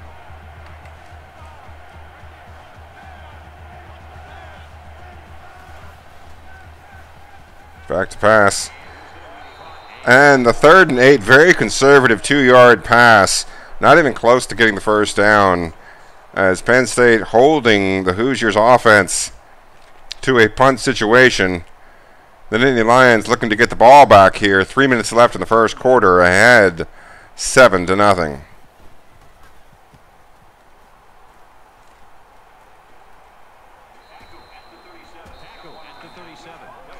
Not a big return. Very common for most punt returns. 37-yard line, the starting position for the Nittany Lions. Pretty good field position. Their best field position, really, of the game thus far.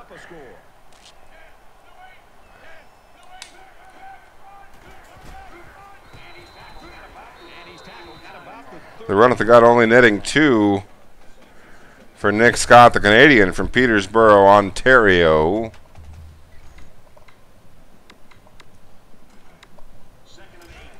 Second and 8 coming up here. Ball on the 39-yard line. That's right, the Cinnamon Frosted Flakes, tonight's sponsor.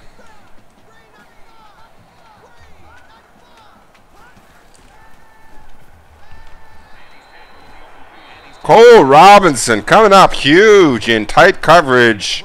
Hit immediately after the catch, but hangs on to the football as Penn State picks up a huge gain. the second completion of the day for Sledge, but the first catch of the day for Cole Robinson, one of the best receivers on the Penn State offense. From the 44-yard line. First down.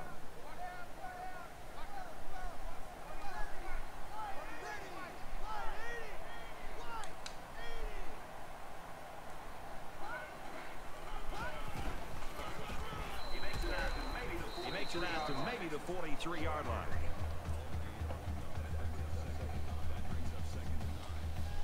It'll be second and 9 here for the Penn State Nittany Lions in the early goings of a 7-0 ball game against the Indiana Hoosiers.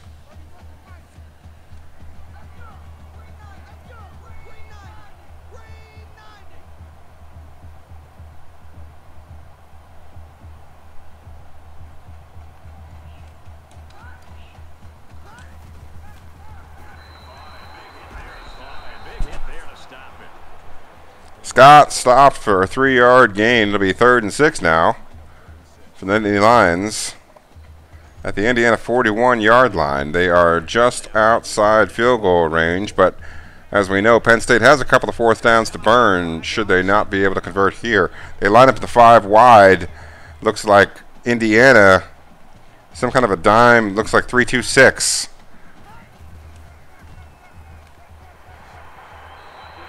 He makes the catch. Anthony Scott, the 20-yard gain, his first catch of the day, the longest play of the day for the Penn State offense.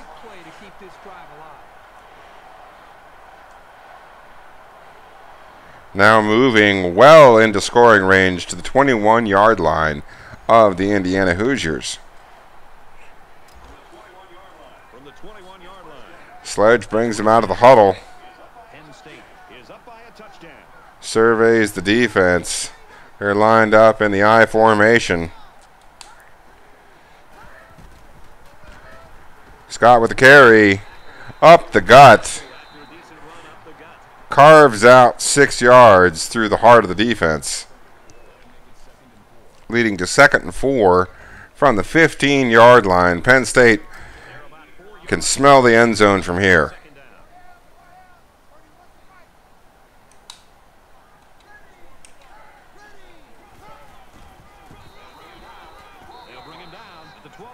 That'll be 3rd and short. That's going to be the final play of the first quarter. 7-0 Penn State on a pick 6 at the very start of the game. And now towards the very end of a long drive that's eaten up several minutes.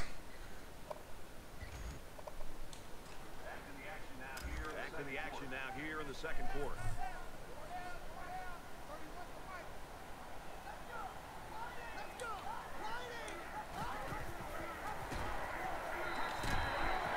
There's the touchdown. Nick Scott up the gut. And Penn State takes a 2-score lead.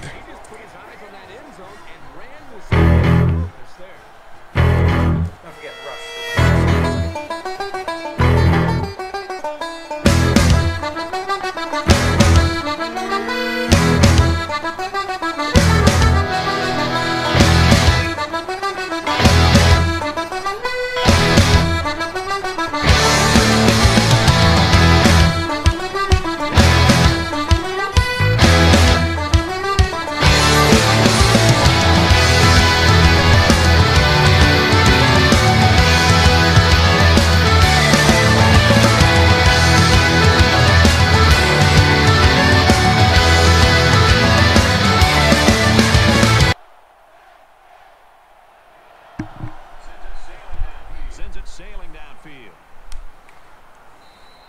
That'll be a touchback. 14-0 Penn State here in the second quarter.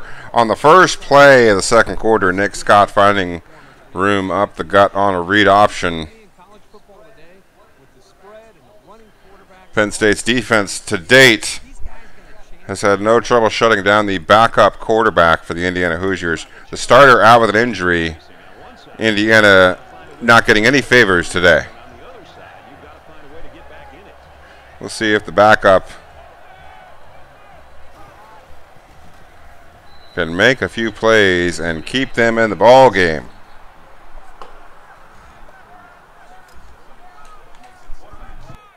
Quarterback all by himself in the backfield with 5 wideouts.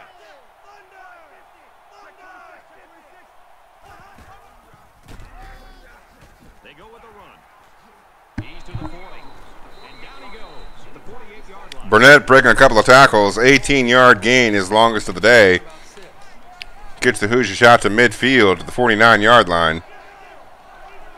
Bay said we are in season 9 of the dynasty. However, in the context of this particular online dynasty, we are in season 4. We had 5 years offline where we all met together once a week physically and played one night of 4 or 5 games and had a TV in the background with Monday Night Football or March Madness or whatever was going on. And we'd grill out in the backyard, and we were all in the same geographic area. So we did that the first 5 seasons of League 1. And then when people began to move away around the same time, we transitioned to an online dynasty. And so we had to start over at the end of year 5. And we did that. We transitioned to online by starting over. So this is the 4th season online. You just can't. If you can't find a receiver, get out of the pocket and throw the ball away. It is the 9th season total. Another one bites the dust. Another one bites the dust. And another one gone. Another one gone. Another one bites the dust. Hey, gonna get to do. Another one bites the dust. Shoot out. That state would be general bewilderment more often than not, or a state of confusion. But technically, we are in several states. League 1 is represented in Virginia, Ohio, North Carolina, and California.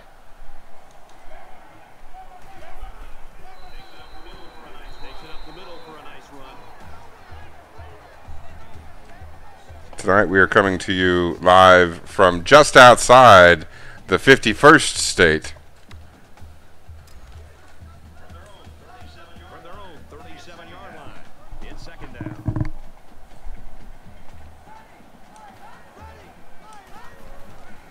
Penn State out of the twin tight end set. Gets it to Cole Robinson for the first down. A 7-yard catch. This is complete for 7 yards, and that'll be a first down. Out to the 44-yard line. 5 out of 6 so far for Sledge.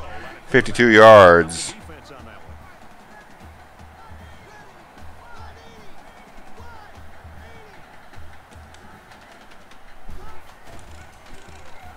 Oh, I got lucky there. Almost picked off. Could have been a game changer, but Penn State lives to fight another play.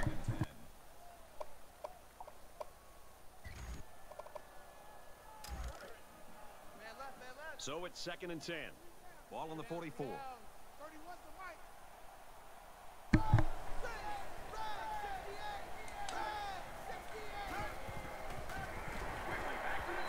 quickly back to the tight end. He's taken down around the 46-yard line. Good pitch and catch there. First down through the hands of Cole Robinson That's just a nice play. by way of his grit.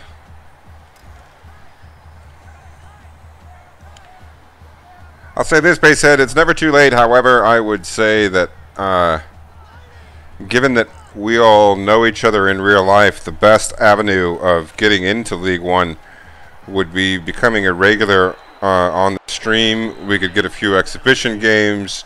We could get to know you.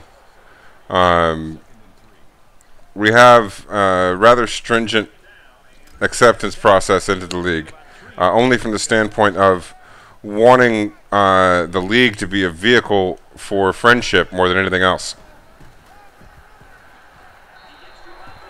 He gets to about the 31-yard line.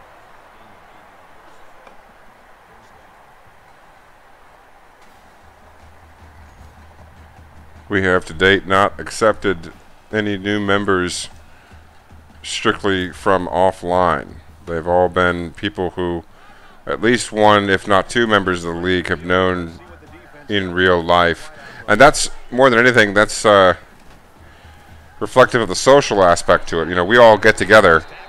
We've got CWAC here in the thread now, but we frequently stream games, aside from Penn State and Washington State, we frequently stream games through Google Hangouts and have everyone watching the games and commenting during the chat, during the voice chat, the video chat, during a coach's game, just kind of catching up with each other.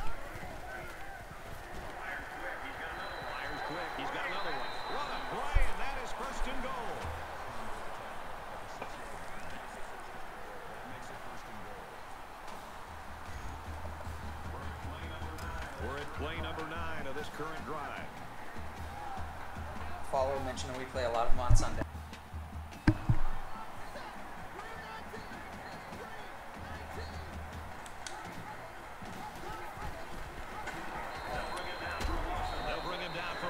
Tackle for loss on 1st and goal. Yeah, there was nothing there on that option.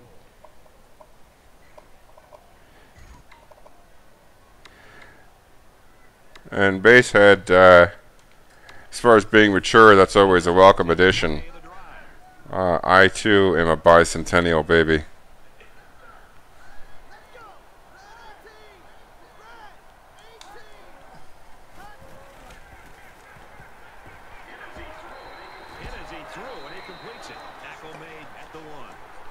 Tackled at the 1. It'll be 3rd and goal from about 5 inches away.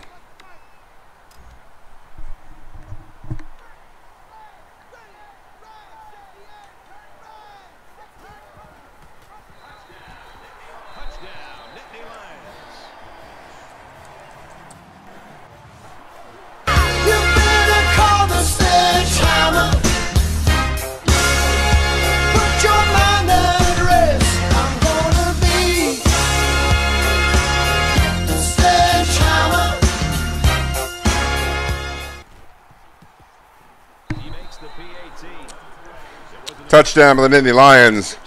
That puts them up by 3 scores. Plenty comfortable 21-point lead. Everyone's all lined up and ready for the kickoff.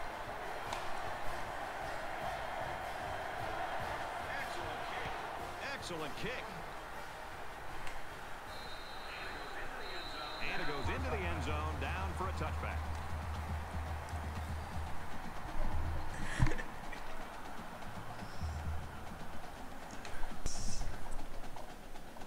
I could make up a long list of cartoons that I enjoy. I watched cartoons today. determining what kind of game this will end up being. Ed, Ed, and Eddie. He makes it to the 28-yard line. Futurama. The Simpsons. The original Simpsons. The older Simpsons. When does that? What year does that end for you? That's For me? Yeah. What year? What year does the Simpsons jump the shark? What year did I personally stop enjoying it? What's the question? The question is you said the older Simpsons. Okay, what's the year for the older Simpsons? Well, to me, the zenith. I was actually referencing the zenith more than anything, and to me, the zenith is right about season 6 to season 9 or 10. All right, we're Conan O'Brien. Gets it out to his receiver in a hurry, and he hits him hard. Rick and Morty is excellent. Big fan of Archer as well.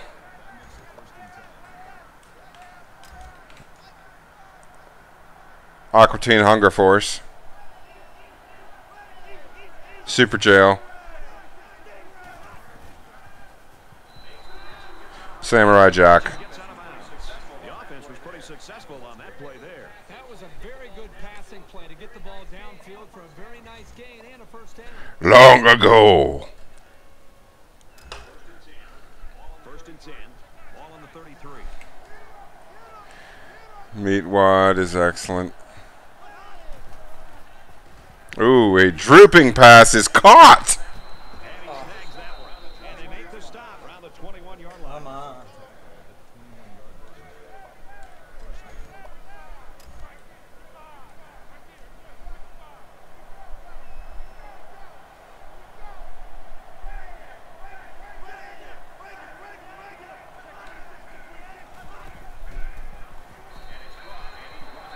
Diving catch by James Burnett gets into 2nd and 5. Indiana trying to get some points here before the half. Indiana just took their first time out.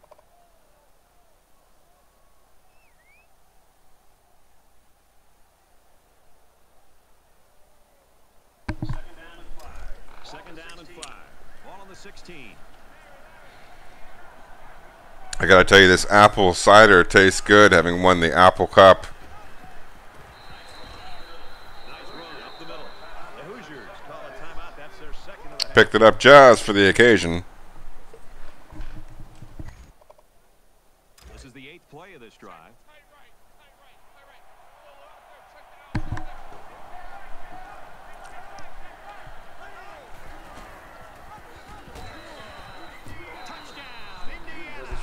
Touchdown Hoosiers.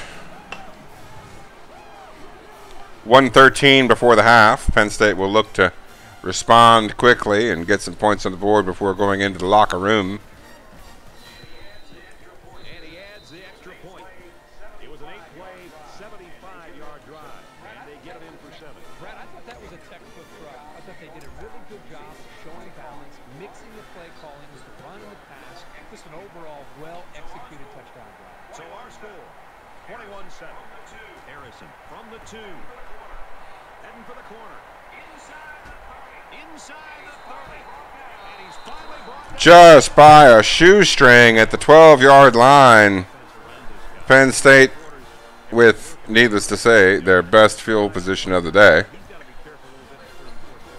Well, you want to keep pushing. I mean, he's off to a great start. His offense is obviously off to a great start. It's a 4-quarter game, and you know the opponent's going to try to get back into this game, take some chances. So if this running back is smart, he'll continue to challenge himself, his offensive line, and the entire offense. They said, does that include the Herculoids? Up on the board.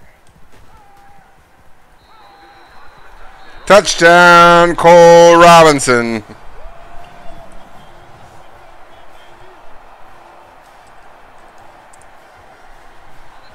Like how the quarterback, the offense, and the receivers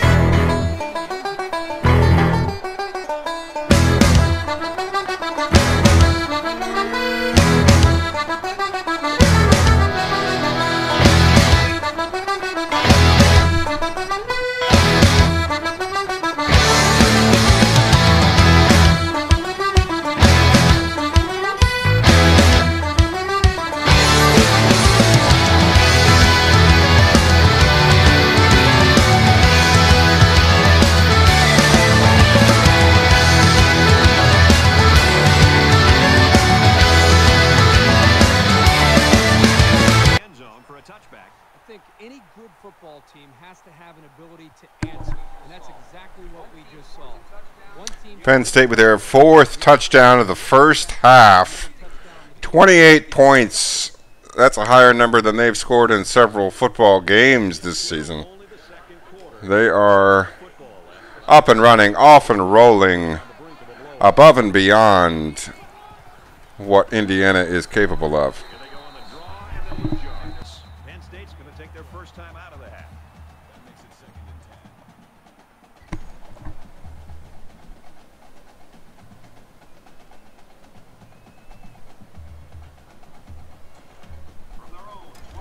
From their own 25-yard line.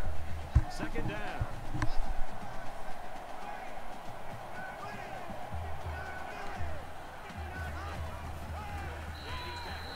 Burnett's run not getting much, a 2-yard loss, bringing up 3rd and 12.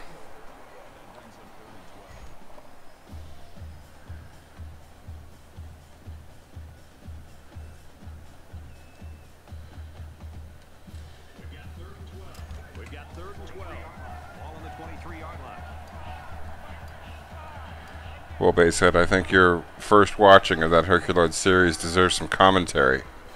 You need to do a DVD commentary on the Herculoids.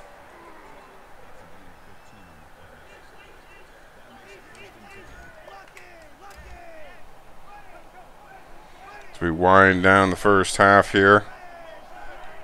It's been cruising altitude for Penn State to this point.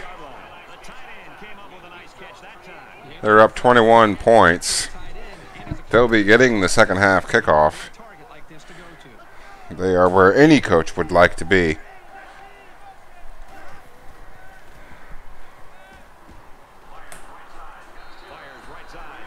Next thing you know, we'll be talking about Moleculad.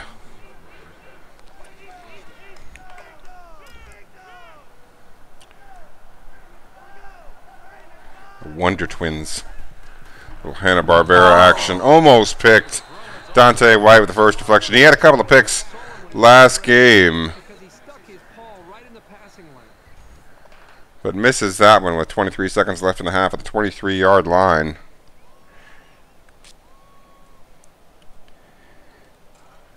As Penn State has jumped all over the Hoosiers today.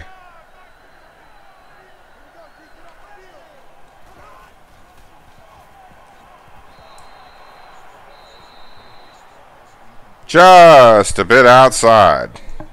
Of course I remember Thundar the Barbarian. Next thing I know, you're going to ask me if I remember Grape Ape.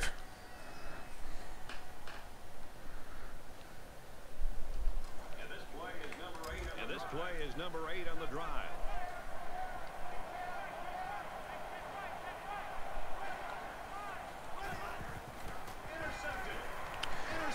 And they go from just about getting the ball inside the 5 to throwing a pick.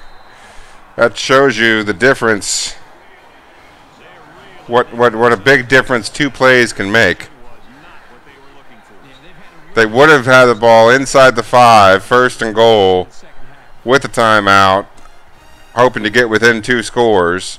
Instead, the turnover gives Penn State a little bit more momentum. Leading by 21, they already had plenty. Now they are full. The meter is full. And you see there breaking wide open. 1 timeout taken. 9 seconds remaining. You could probably get 10 or 15 yards and get out of bounds. Or 15 or 20 and get a spike. Empty backfield, quarterback in the gun. 5 wide receivers.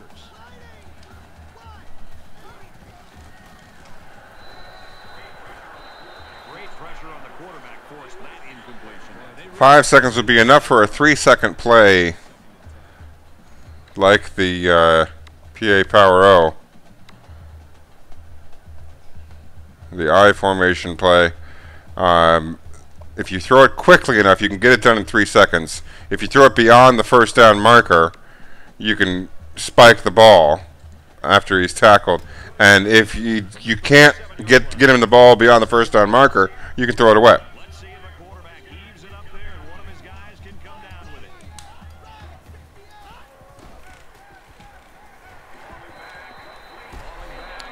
Got it. Down he goes. Around the 26. We're going to get a spike here. And he's going to hope to get the ball on the ground before that second ticks off. He's going to hold down A, get him to the line quickly, and go, go, go, go, go. The spike will stop the clock. 1 second too much.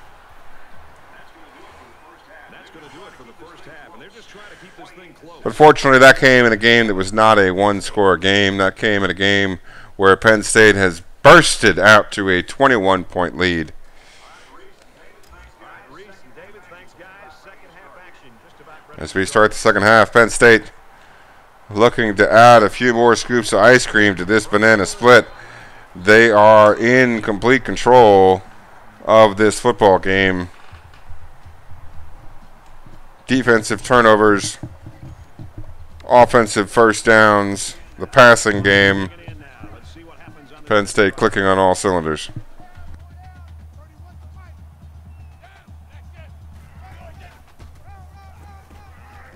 tackle right around the 26-yard line. Scott gets about a yard on the play. I'm telling you, every yard you gain is earned, and those were about as tough as they come. We've got a 2nd and 9 here. Ball on their own 26. Here's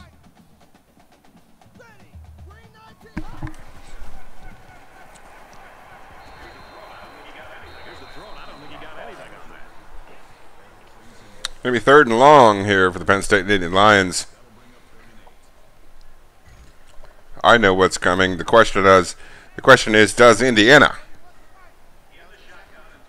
In the shotgun and 5 wideouts.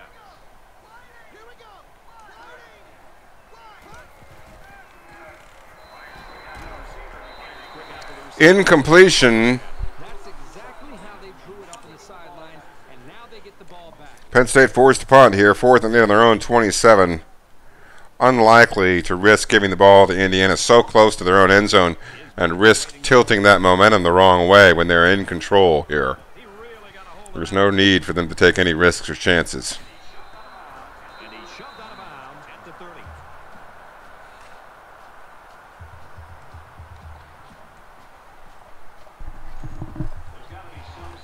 There's got to be some sense of urgency to this offense right now.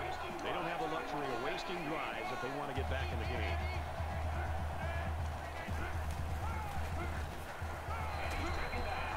And he's taken down at the 43-yard line.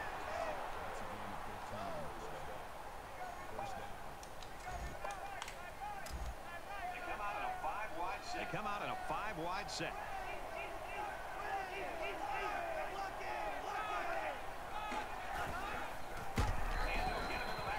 And they'll get him in the backfield.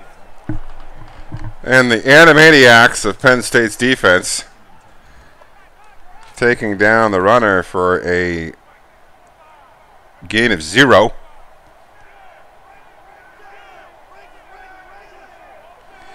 Virginia Tech #1, but going to fall this week. They fell to Virginia.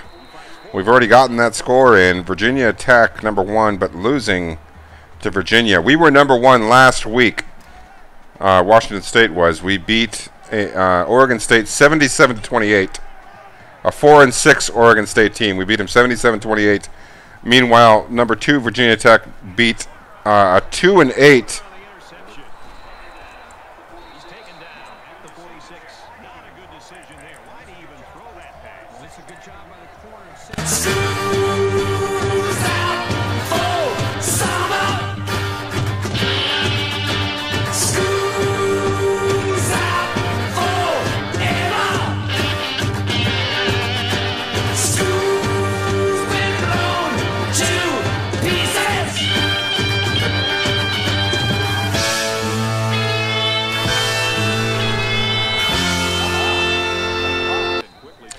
Last week's #2 Virginia Tech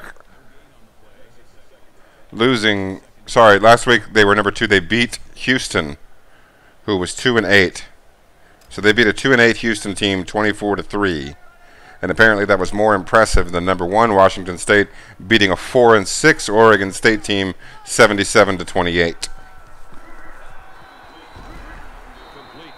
But as we all know, that's the computer for you. The computer frequently deciding to throw roadblocks in your path. We've seen it at every level, whether it's trying to win a national championship or trying to sign a recruit. Leaping, diving catch by Anthony Scott. Another first down for Penn State. And if I'm not mistaken, the defense sent their corner on a blitz. If he doesn't get to the quarterback, the numbers are in favor of him. You better call the sledgehammer. Put your mind at rest. I'm gonna be the sledgehammer. First down.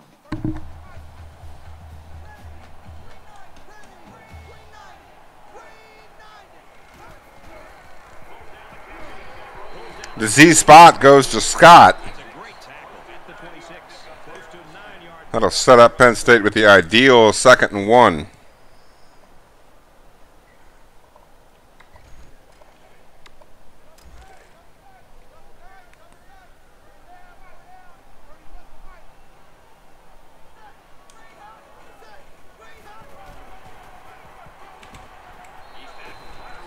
He's tackled right around the 16-yard line. flag on the field, and I think I have a good feeling on what this might be.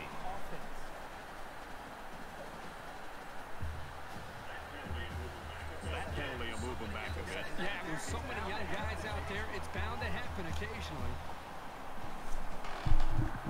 We've got a holding call. It's going to set him back to 2nd and 8, and you see there Penn State's coach, Coach Ninja, switching the blocking scheme from aggressive to balanced. You can tell through the AI that once they call a holding penalty, they are percentage-wise more likely to call more holding and clipping penalties the rest of the game. It's an indication, just like a FIFA referee, that you have a particular referee this game who's calling things a certain way. You get a holding call, a clipping call. Okay, now it's time to switch the blocking from aggressive to conservative. I start mine off in balanced. Sorry, aggressive to balanced. I start mine off in balanced, but that's a personal choice. 3rd and 7 brings up the 5 wide again. Almost picked by Indiana. They were ready for it that time. It's 4th and long from the 32. That's makeable range for Penn State's kicker. He's made field goals of that nature this season, especially with 5 miles to his back.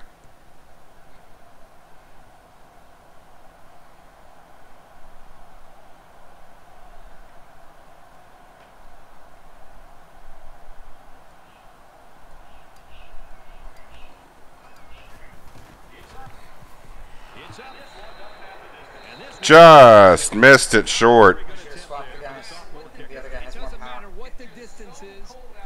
We'll see. It looked pretty close, but he fell maybe about 4 or 5 yards shy on the kick there. Indiana takes over, but the clock is ticking. They are running out of time trying to be relevant. They run the bubble screen as if they were a MAC team. Indiana doing their best impersonation of Central Michigan.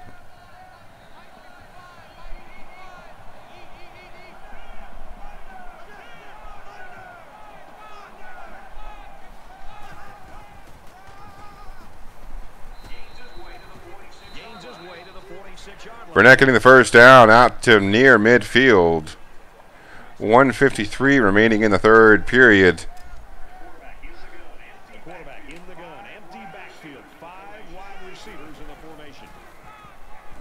And Indiana already having to hurry. This time it's incomplete. Next time it could be intercepted or sacked. The hurry in Indiana is appropriate, however, risky. And you can see the jittery they are, the more chance they have of making a mistake.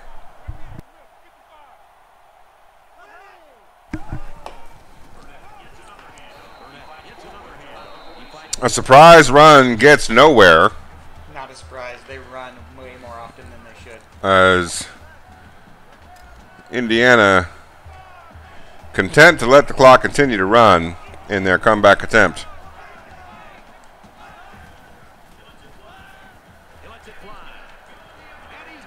Randolph with the pick. He has not always been an impact player, but this last month he sure has.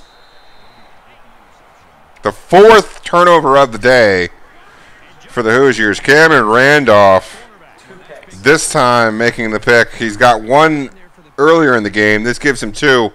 And the Penn State defense owning the day today against Indiana. They've been able to do very little on offense, running out of options, running out of choices, running out of hope. From their own 44-yard line. First down.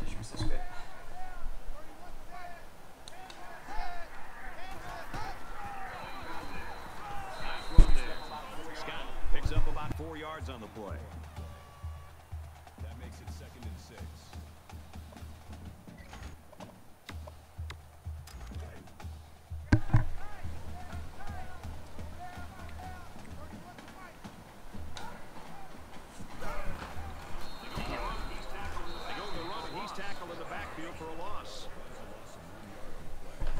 Nick's got up the gut, gets nowhere.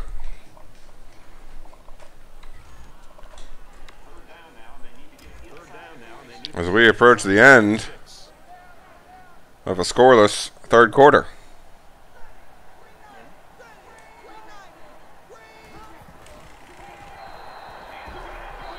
And they're going to have to bring on the punt team. That was a good hold by the defense on third down. Now their punt returner. Indiana forcing the punt. 47-yard line, 4th and 7. Only 11 yards difference in the total yardage, but the pick 6 doesn't show up on total yards, nor does the monster kickoff return to the 12-yard line. So a little bit deceptive there in that total yard stat. You see 35 coming up with the interception, the pick 6 to start the game. Quarterback couldn't maintain possession on their last drive. Let's see what he does here. This quarterback can make good passes. He just needs to focus on not forcing the ball to his receivers. And they make the stop. Indiana's got the first down, but a mountain to climb.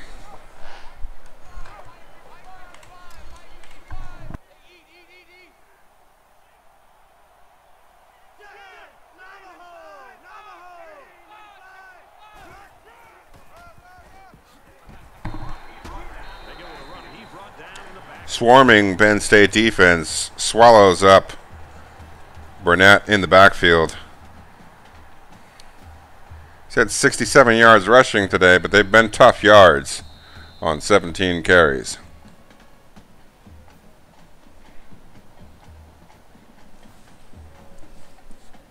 That's 3 down and 1 to go. The Nittany Lions with a 3-touchdown advantage.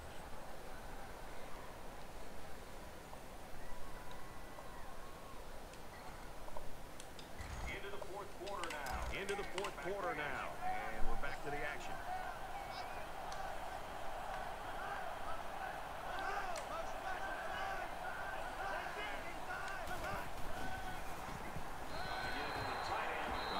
Incomplete.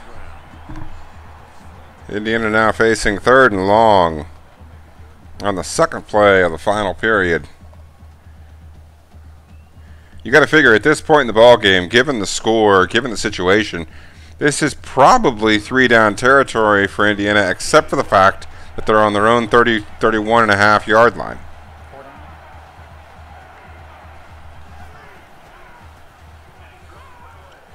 Almost caught, incomplete. 4th and 13. It'll be interesting to see how Indiana reacts. Is this 4-down territory? It is.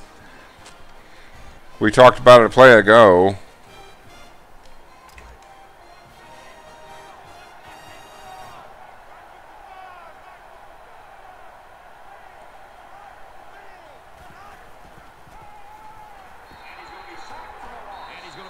That will end the drive and probably the hopes for Indiana. Penn State's going to take over on the 24-yard line. Another one bites the dust. Another one bites the dust.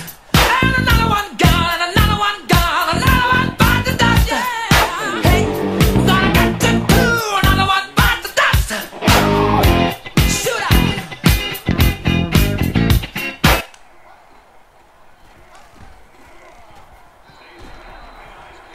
Nice catch by Robinson. Yeah, Base, I can't wait for college football to start up myself. Who do you support? He was saying that earlier, and I can't remember. Maybe Michigan. Ah, yes, Bo Schembechler, Michigan, the Wolverines. It's a good football team, good program. Got to believe it's in good hands right now.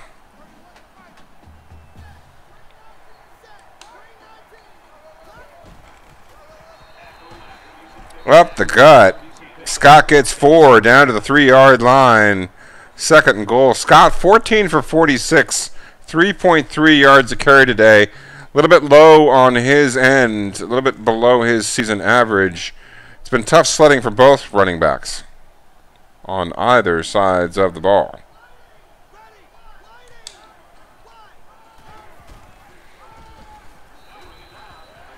Scott gets held up at the 1. Now, he's already got 1 touchdown today. Now he's got 50 yards on 19 carries. We'll see what happens here on 3rd and goal. Third down.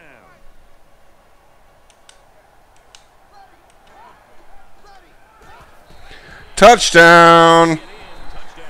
Yep. The day storms so he gets high on you, and the space he invades, he gets by on you. Very good all-around effort. Touchdown, Penn State. Touchdown Well-deserved score. for the blue and white. And he hits the PAT. Reese Davis is standing by with this update. Yeah, I was just, there it is, right there, the Virginia over Virginia Tech. Number 1 getting upset. They fall to 11-1. Georgia Tech, number 10, loses as well. They were not undefeated, though. The big one is the Virginia Tech loss. Georgia, they've won 3 straight. Georgia takes it 38-31. Yeah, we try to offer appropriate sound effects. Rush for a rushing touchdown. Well, by the Canadian. Yeah. Canadian running back gets a Canadian tune. Nick Scott from Peterborough, Canada, Ontario, youth hockey country. They have played beautiful. How many are dressed out there? 12 or 13 defenders? I mean, they're flying all over the field, and this poor offense just can't move the ball. They have no chance.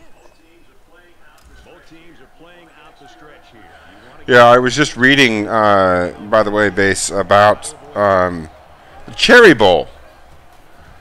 The 2-year bowl game played at the Pontiac Silverdome in 1984 and 1985. Strong defense. Trying to get a bowl game to Michigan. First game well attended, featuring Army in their first ever bowl appearance, facing off against local favorite Michigan State, pulling in 65,000 fans. But once Michigan State or Michigan was not involved in the Cherry Bowl, then the second iteration had very low attendance.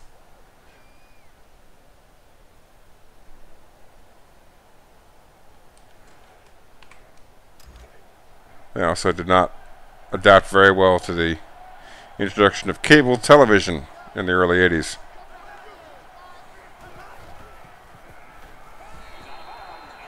He's out of bounds at the 27.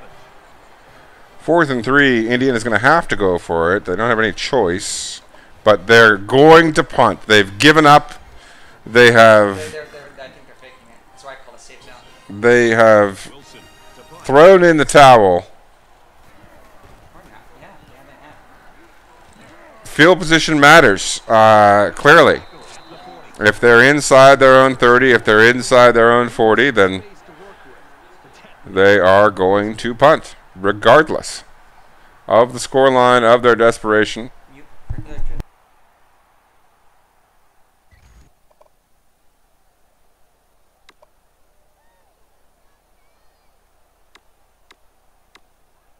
They got into the end zone last time. Let's see if they can match that on this possession. I expect him to run the ball, kill the clock, and put this one in the books. Penn State up big. Throws complete. He's got space to work. And he's tackled the 47-yard 7-yard gain. maybe 7 yards. It's a good completion. They didn't get the first down, but they picked up about You see there at the bottom of the screen, Michigan State over Maryland. They need about 3 yards to get the first here on second down. That game, of course, having a huge impact on the Big Ten East race. As Penn State up by 28 here in the 4th quarter. A win by Penn State gets them into the Big Ten championship game. They are 4 minutes and 44 seconds away from that.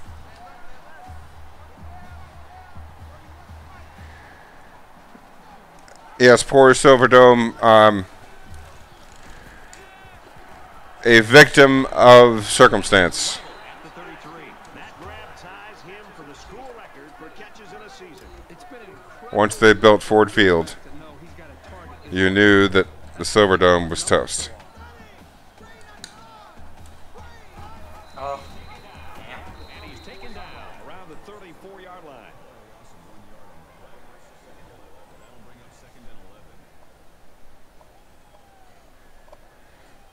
The Silverdome, of course, site of Super Bowl 16, January of '82, between the San Francisco 49ers and the Cincinnati Bengals. 26-21, the final score. The 49ers famously stopping the Bengals on a goal line stand when the game was 20-7.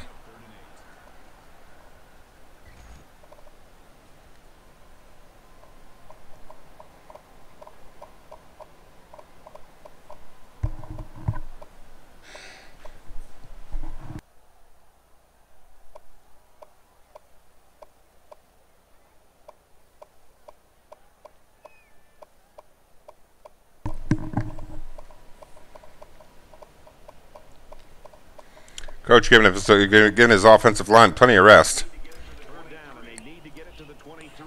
Comes out with 10 seconds on the play clock.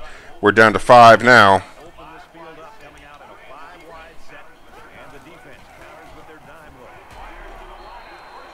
Gets the underneath man, Hickman. The 16-yard reception gets them a first down, and that clock will continue to run. This is that point in time when the coach normally looks down the sideline and yells out, "Seniors!" It's time to put in the water boy. It's time to put in everybody on the bench who hasn't seen any action this season. It's time to get a bunch of guys some letters. Touchdown, Penn State. And it is time to celebrate in Happy Valley.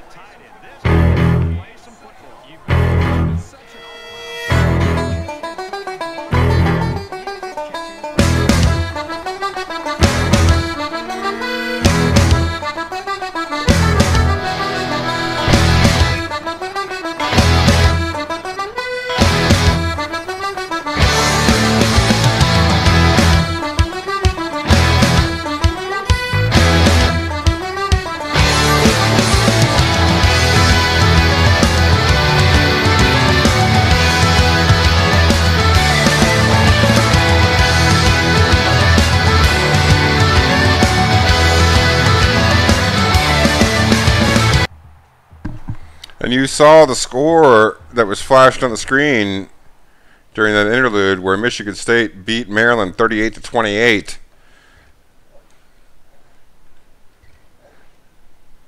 That means that the Big Ten East is now decided amongst two teams. The Michigan Wolverines, who won earlier today, and your 17th ranked Penn State Nittany Lions, who, if they win today, will win that tiebreaker with the Michigan Wolverines and will win the Big Ten East, ascending to the Big Ten title game in Indianapolis, Indiana, to be held 1 week hence.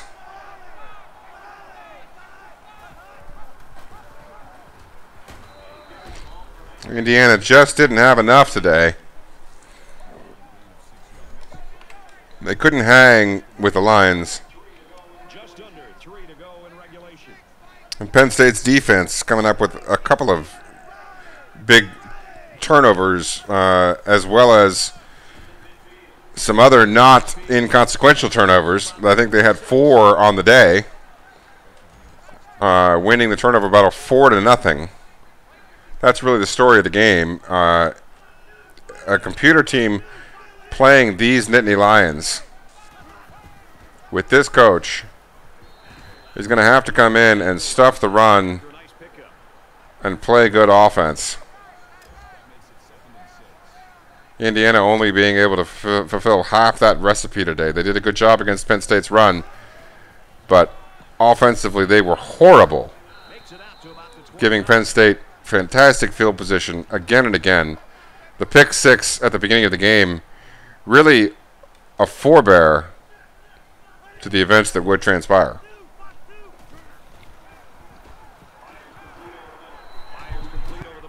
Tackle made around the 24-yard line.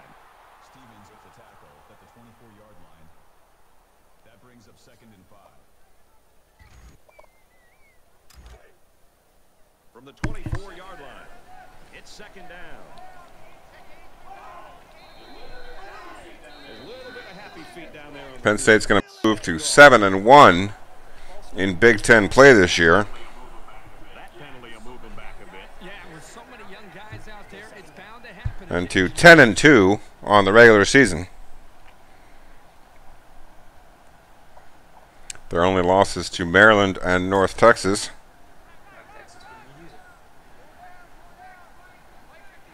North Texas led by Blitzkrieg777, one of our user coaches in the league. And down he goes at the 28, and he gets a yard on the run. Just over a minute. But an emphatic win today by Penn State as they look to close out a blowout win. Indiana futilely scrapping to move the ball down the field. Face mask will get them close, but only for this drive. There is no close today for the boys in red and white. The coaches will be giving them an earful for it, too. First down, and they've got their eyes on that goal line. Michigan Panthers, Goal line defense digging in. the first champion of the USFL. Runs it, and he stopped short of the line of scrimmage.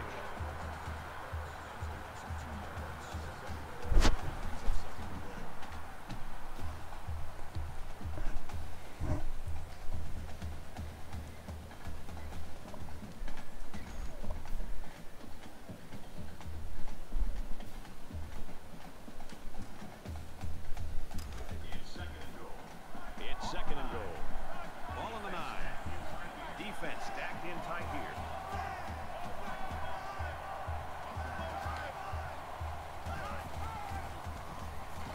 He's tackled around the 8-yard line. Gain of 1. Usually you get a linebacker covering the tight end, so they might want to try some longer passes to exploit that mismatch. Penn State's going to use their first. Penn State calling a timeout Because they hurried up here on 3rd and goal, in order to get personnel. trying to get the right personnel in after Indiana went with a no-huddle attack. Let's see how the quarterback handles this one. It's 3rd and goal from the 7.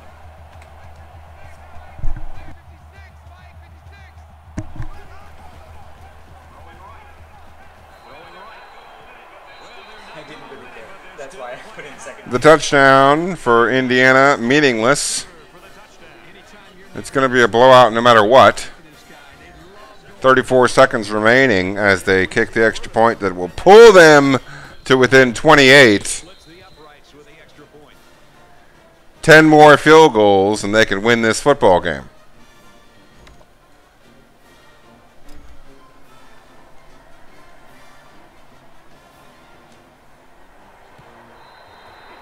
Indiana got it. Indiana gets the offensive possession, the bonus possession off of the onside kick. They could have used this in the second quarter, a la Sean Payton. Under a minute left. And he just gets rid of it. Jeremy Ingram impressing no one with his 4 interceptions on the day. From their own 47-yard line. Second down.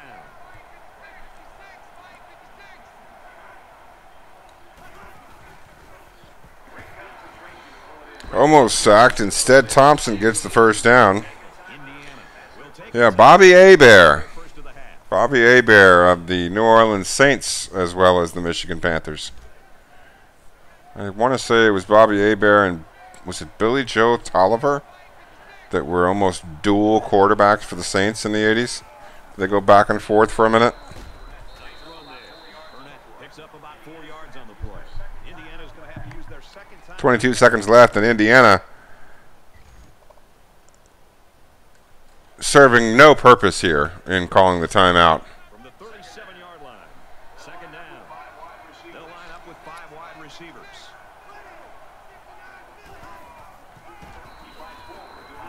He fights They call a timeout to run a draw play. down by 28. Sometimes you just can't make heads or tails of it.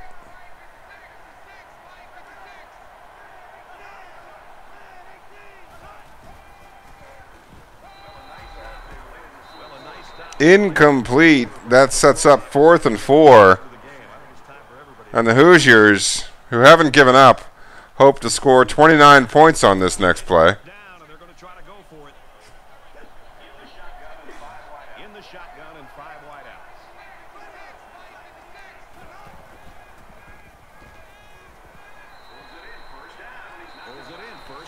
And there you go. The final score, 42-14, equaling Penn State's biggest blowout of the season. A 28-point emphatic win, their 5th consecutive. Sledge, the player of the game, 252 yards passing. But more than anything, a balanced effort on both sides of the ball by Penn State today, defensively as well as offensively. They didn't click as well as they'd like on the running game, but every other aspect of the game made up for that. Robinson had a good day. The defense had a good day. Sledge had a good day. And Penn State comes away victorious with the win that they needed to finish in a two-way tie with Michigan for the Big Ten East Division. However, they hold the tiebreaker with Michigan, which will see them advance to Indianapolis next week in the Big Ten championship game. We will also see your number 2 ranked Washington State Cougars take on 25th ranked Arizona in the Pac-12 championship game. We have 2 teams taking on conference championship games in 1 week's time as we look to wrap up Season 9 of League 1. We thank everybody for joining, Base and Germany, as well as Coach Seawack and our viewers watching the video at a later date. We appreciate your patronage and your subscriptions, your follows, and stay tuned to this channel for information regarding the next games.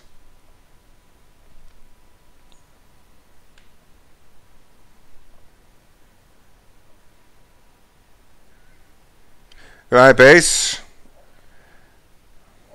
As my bar manager used to say, drive fast, take chances.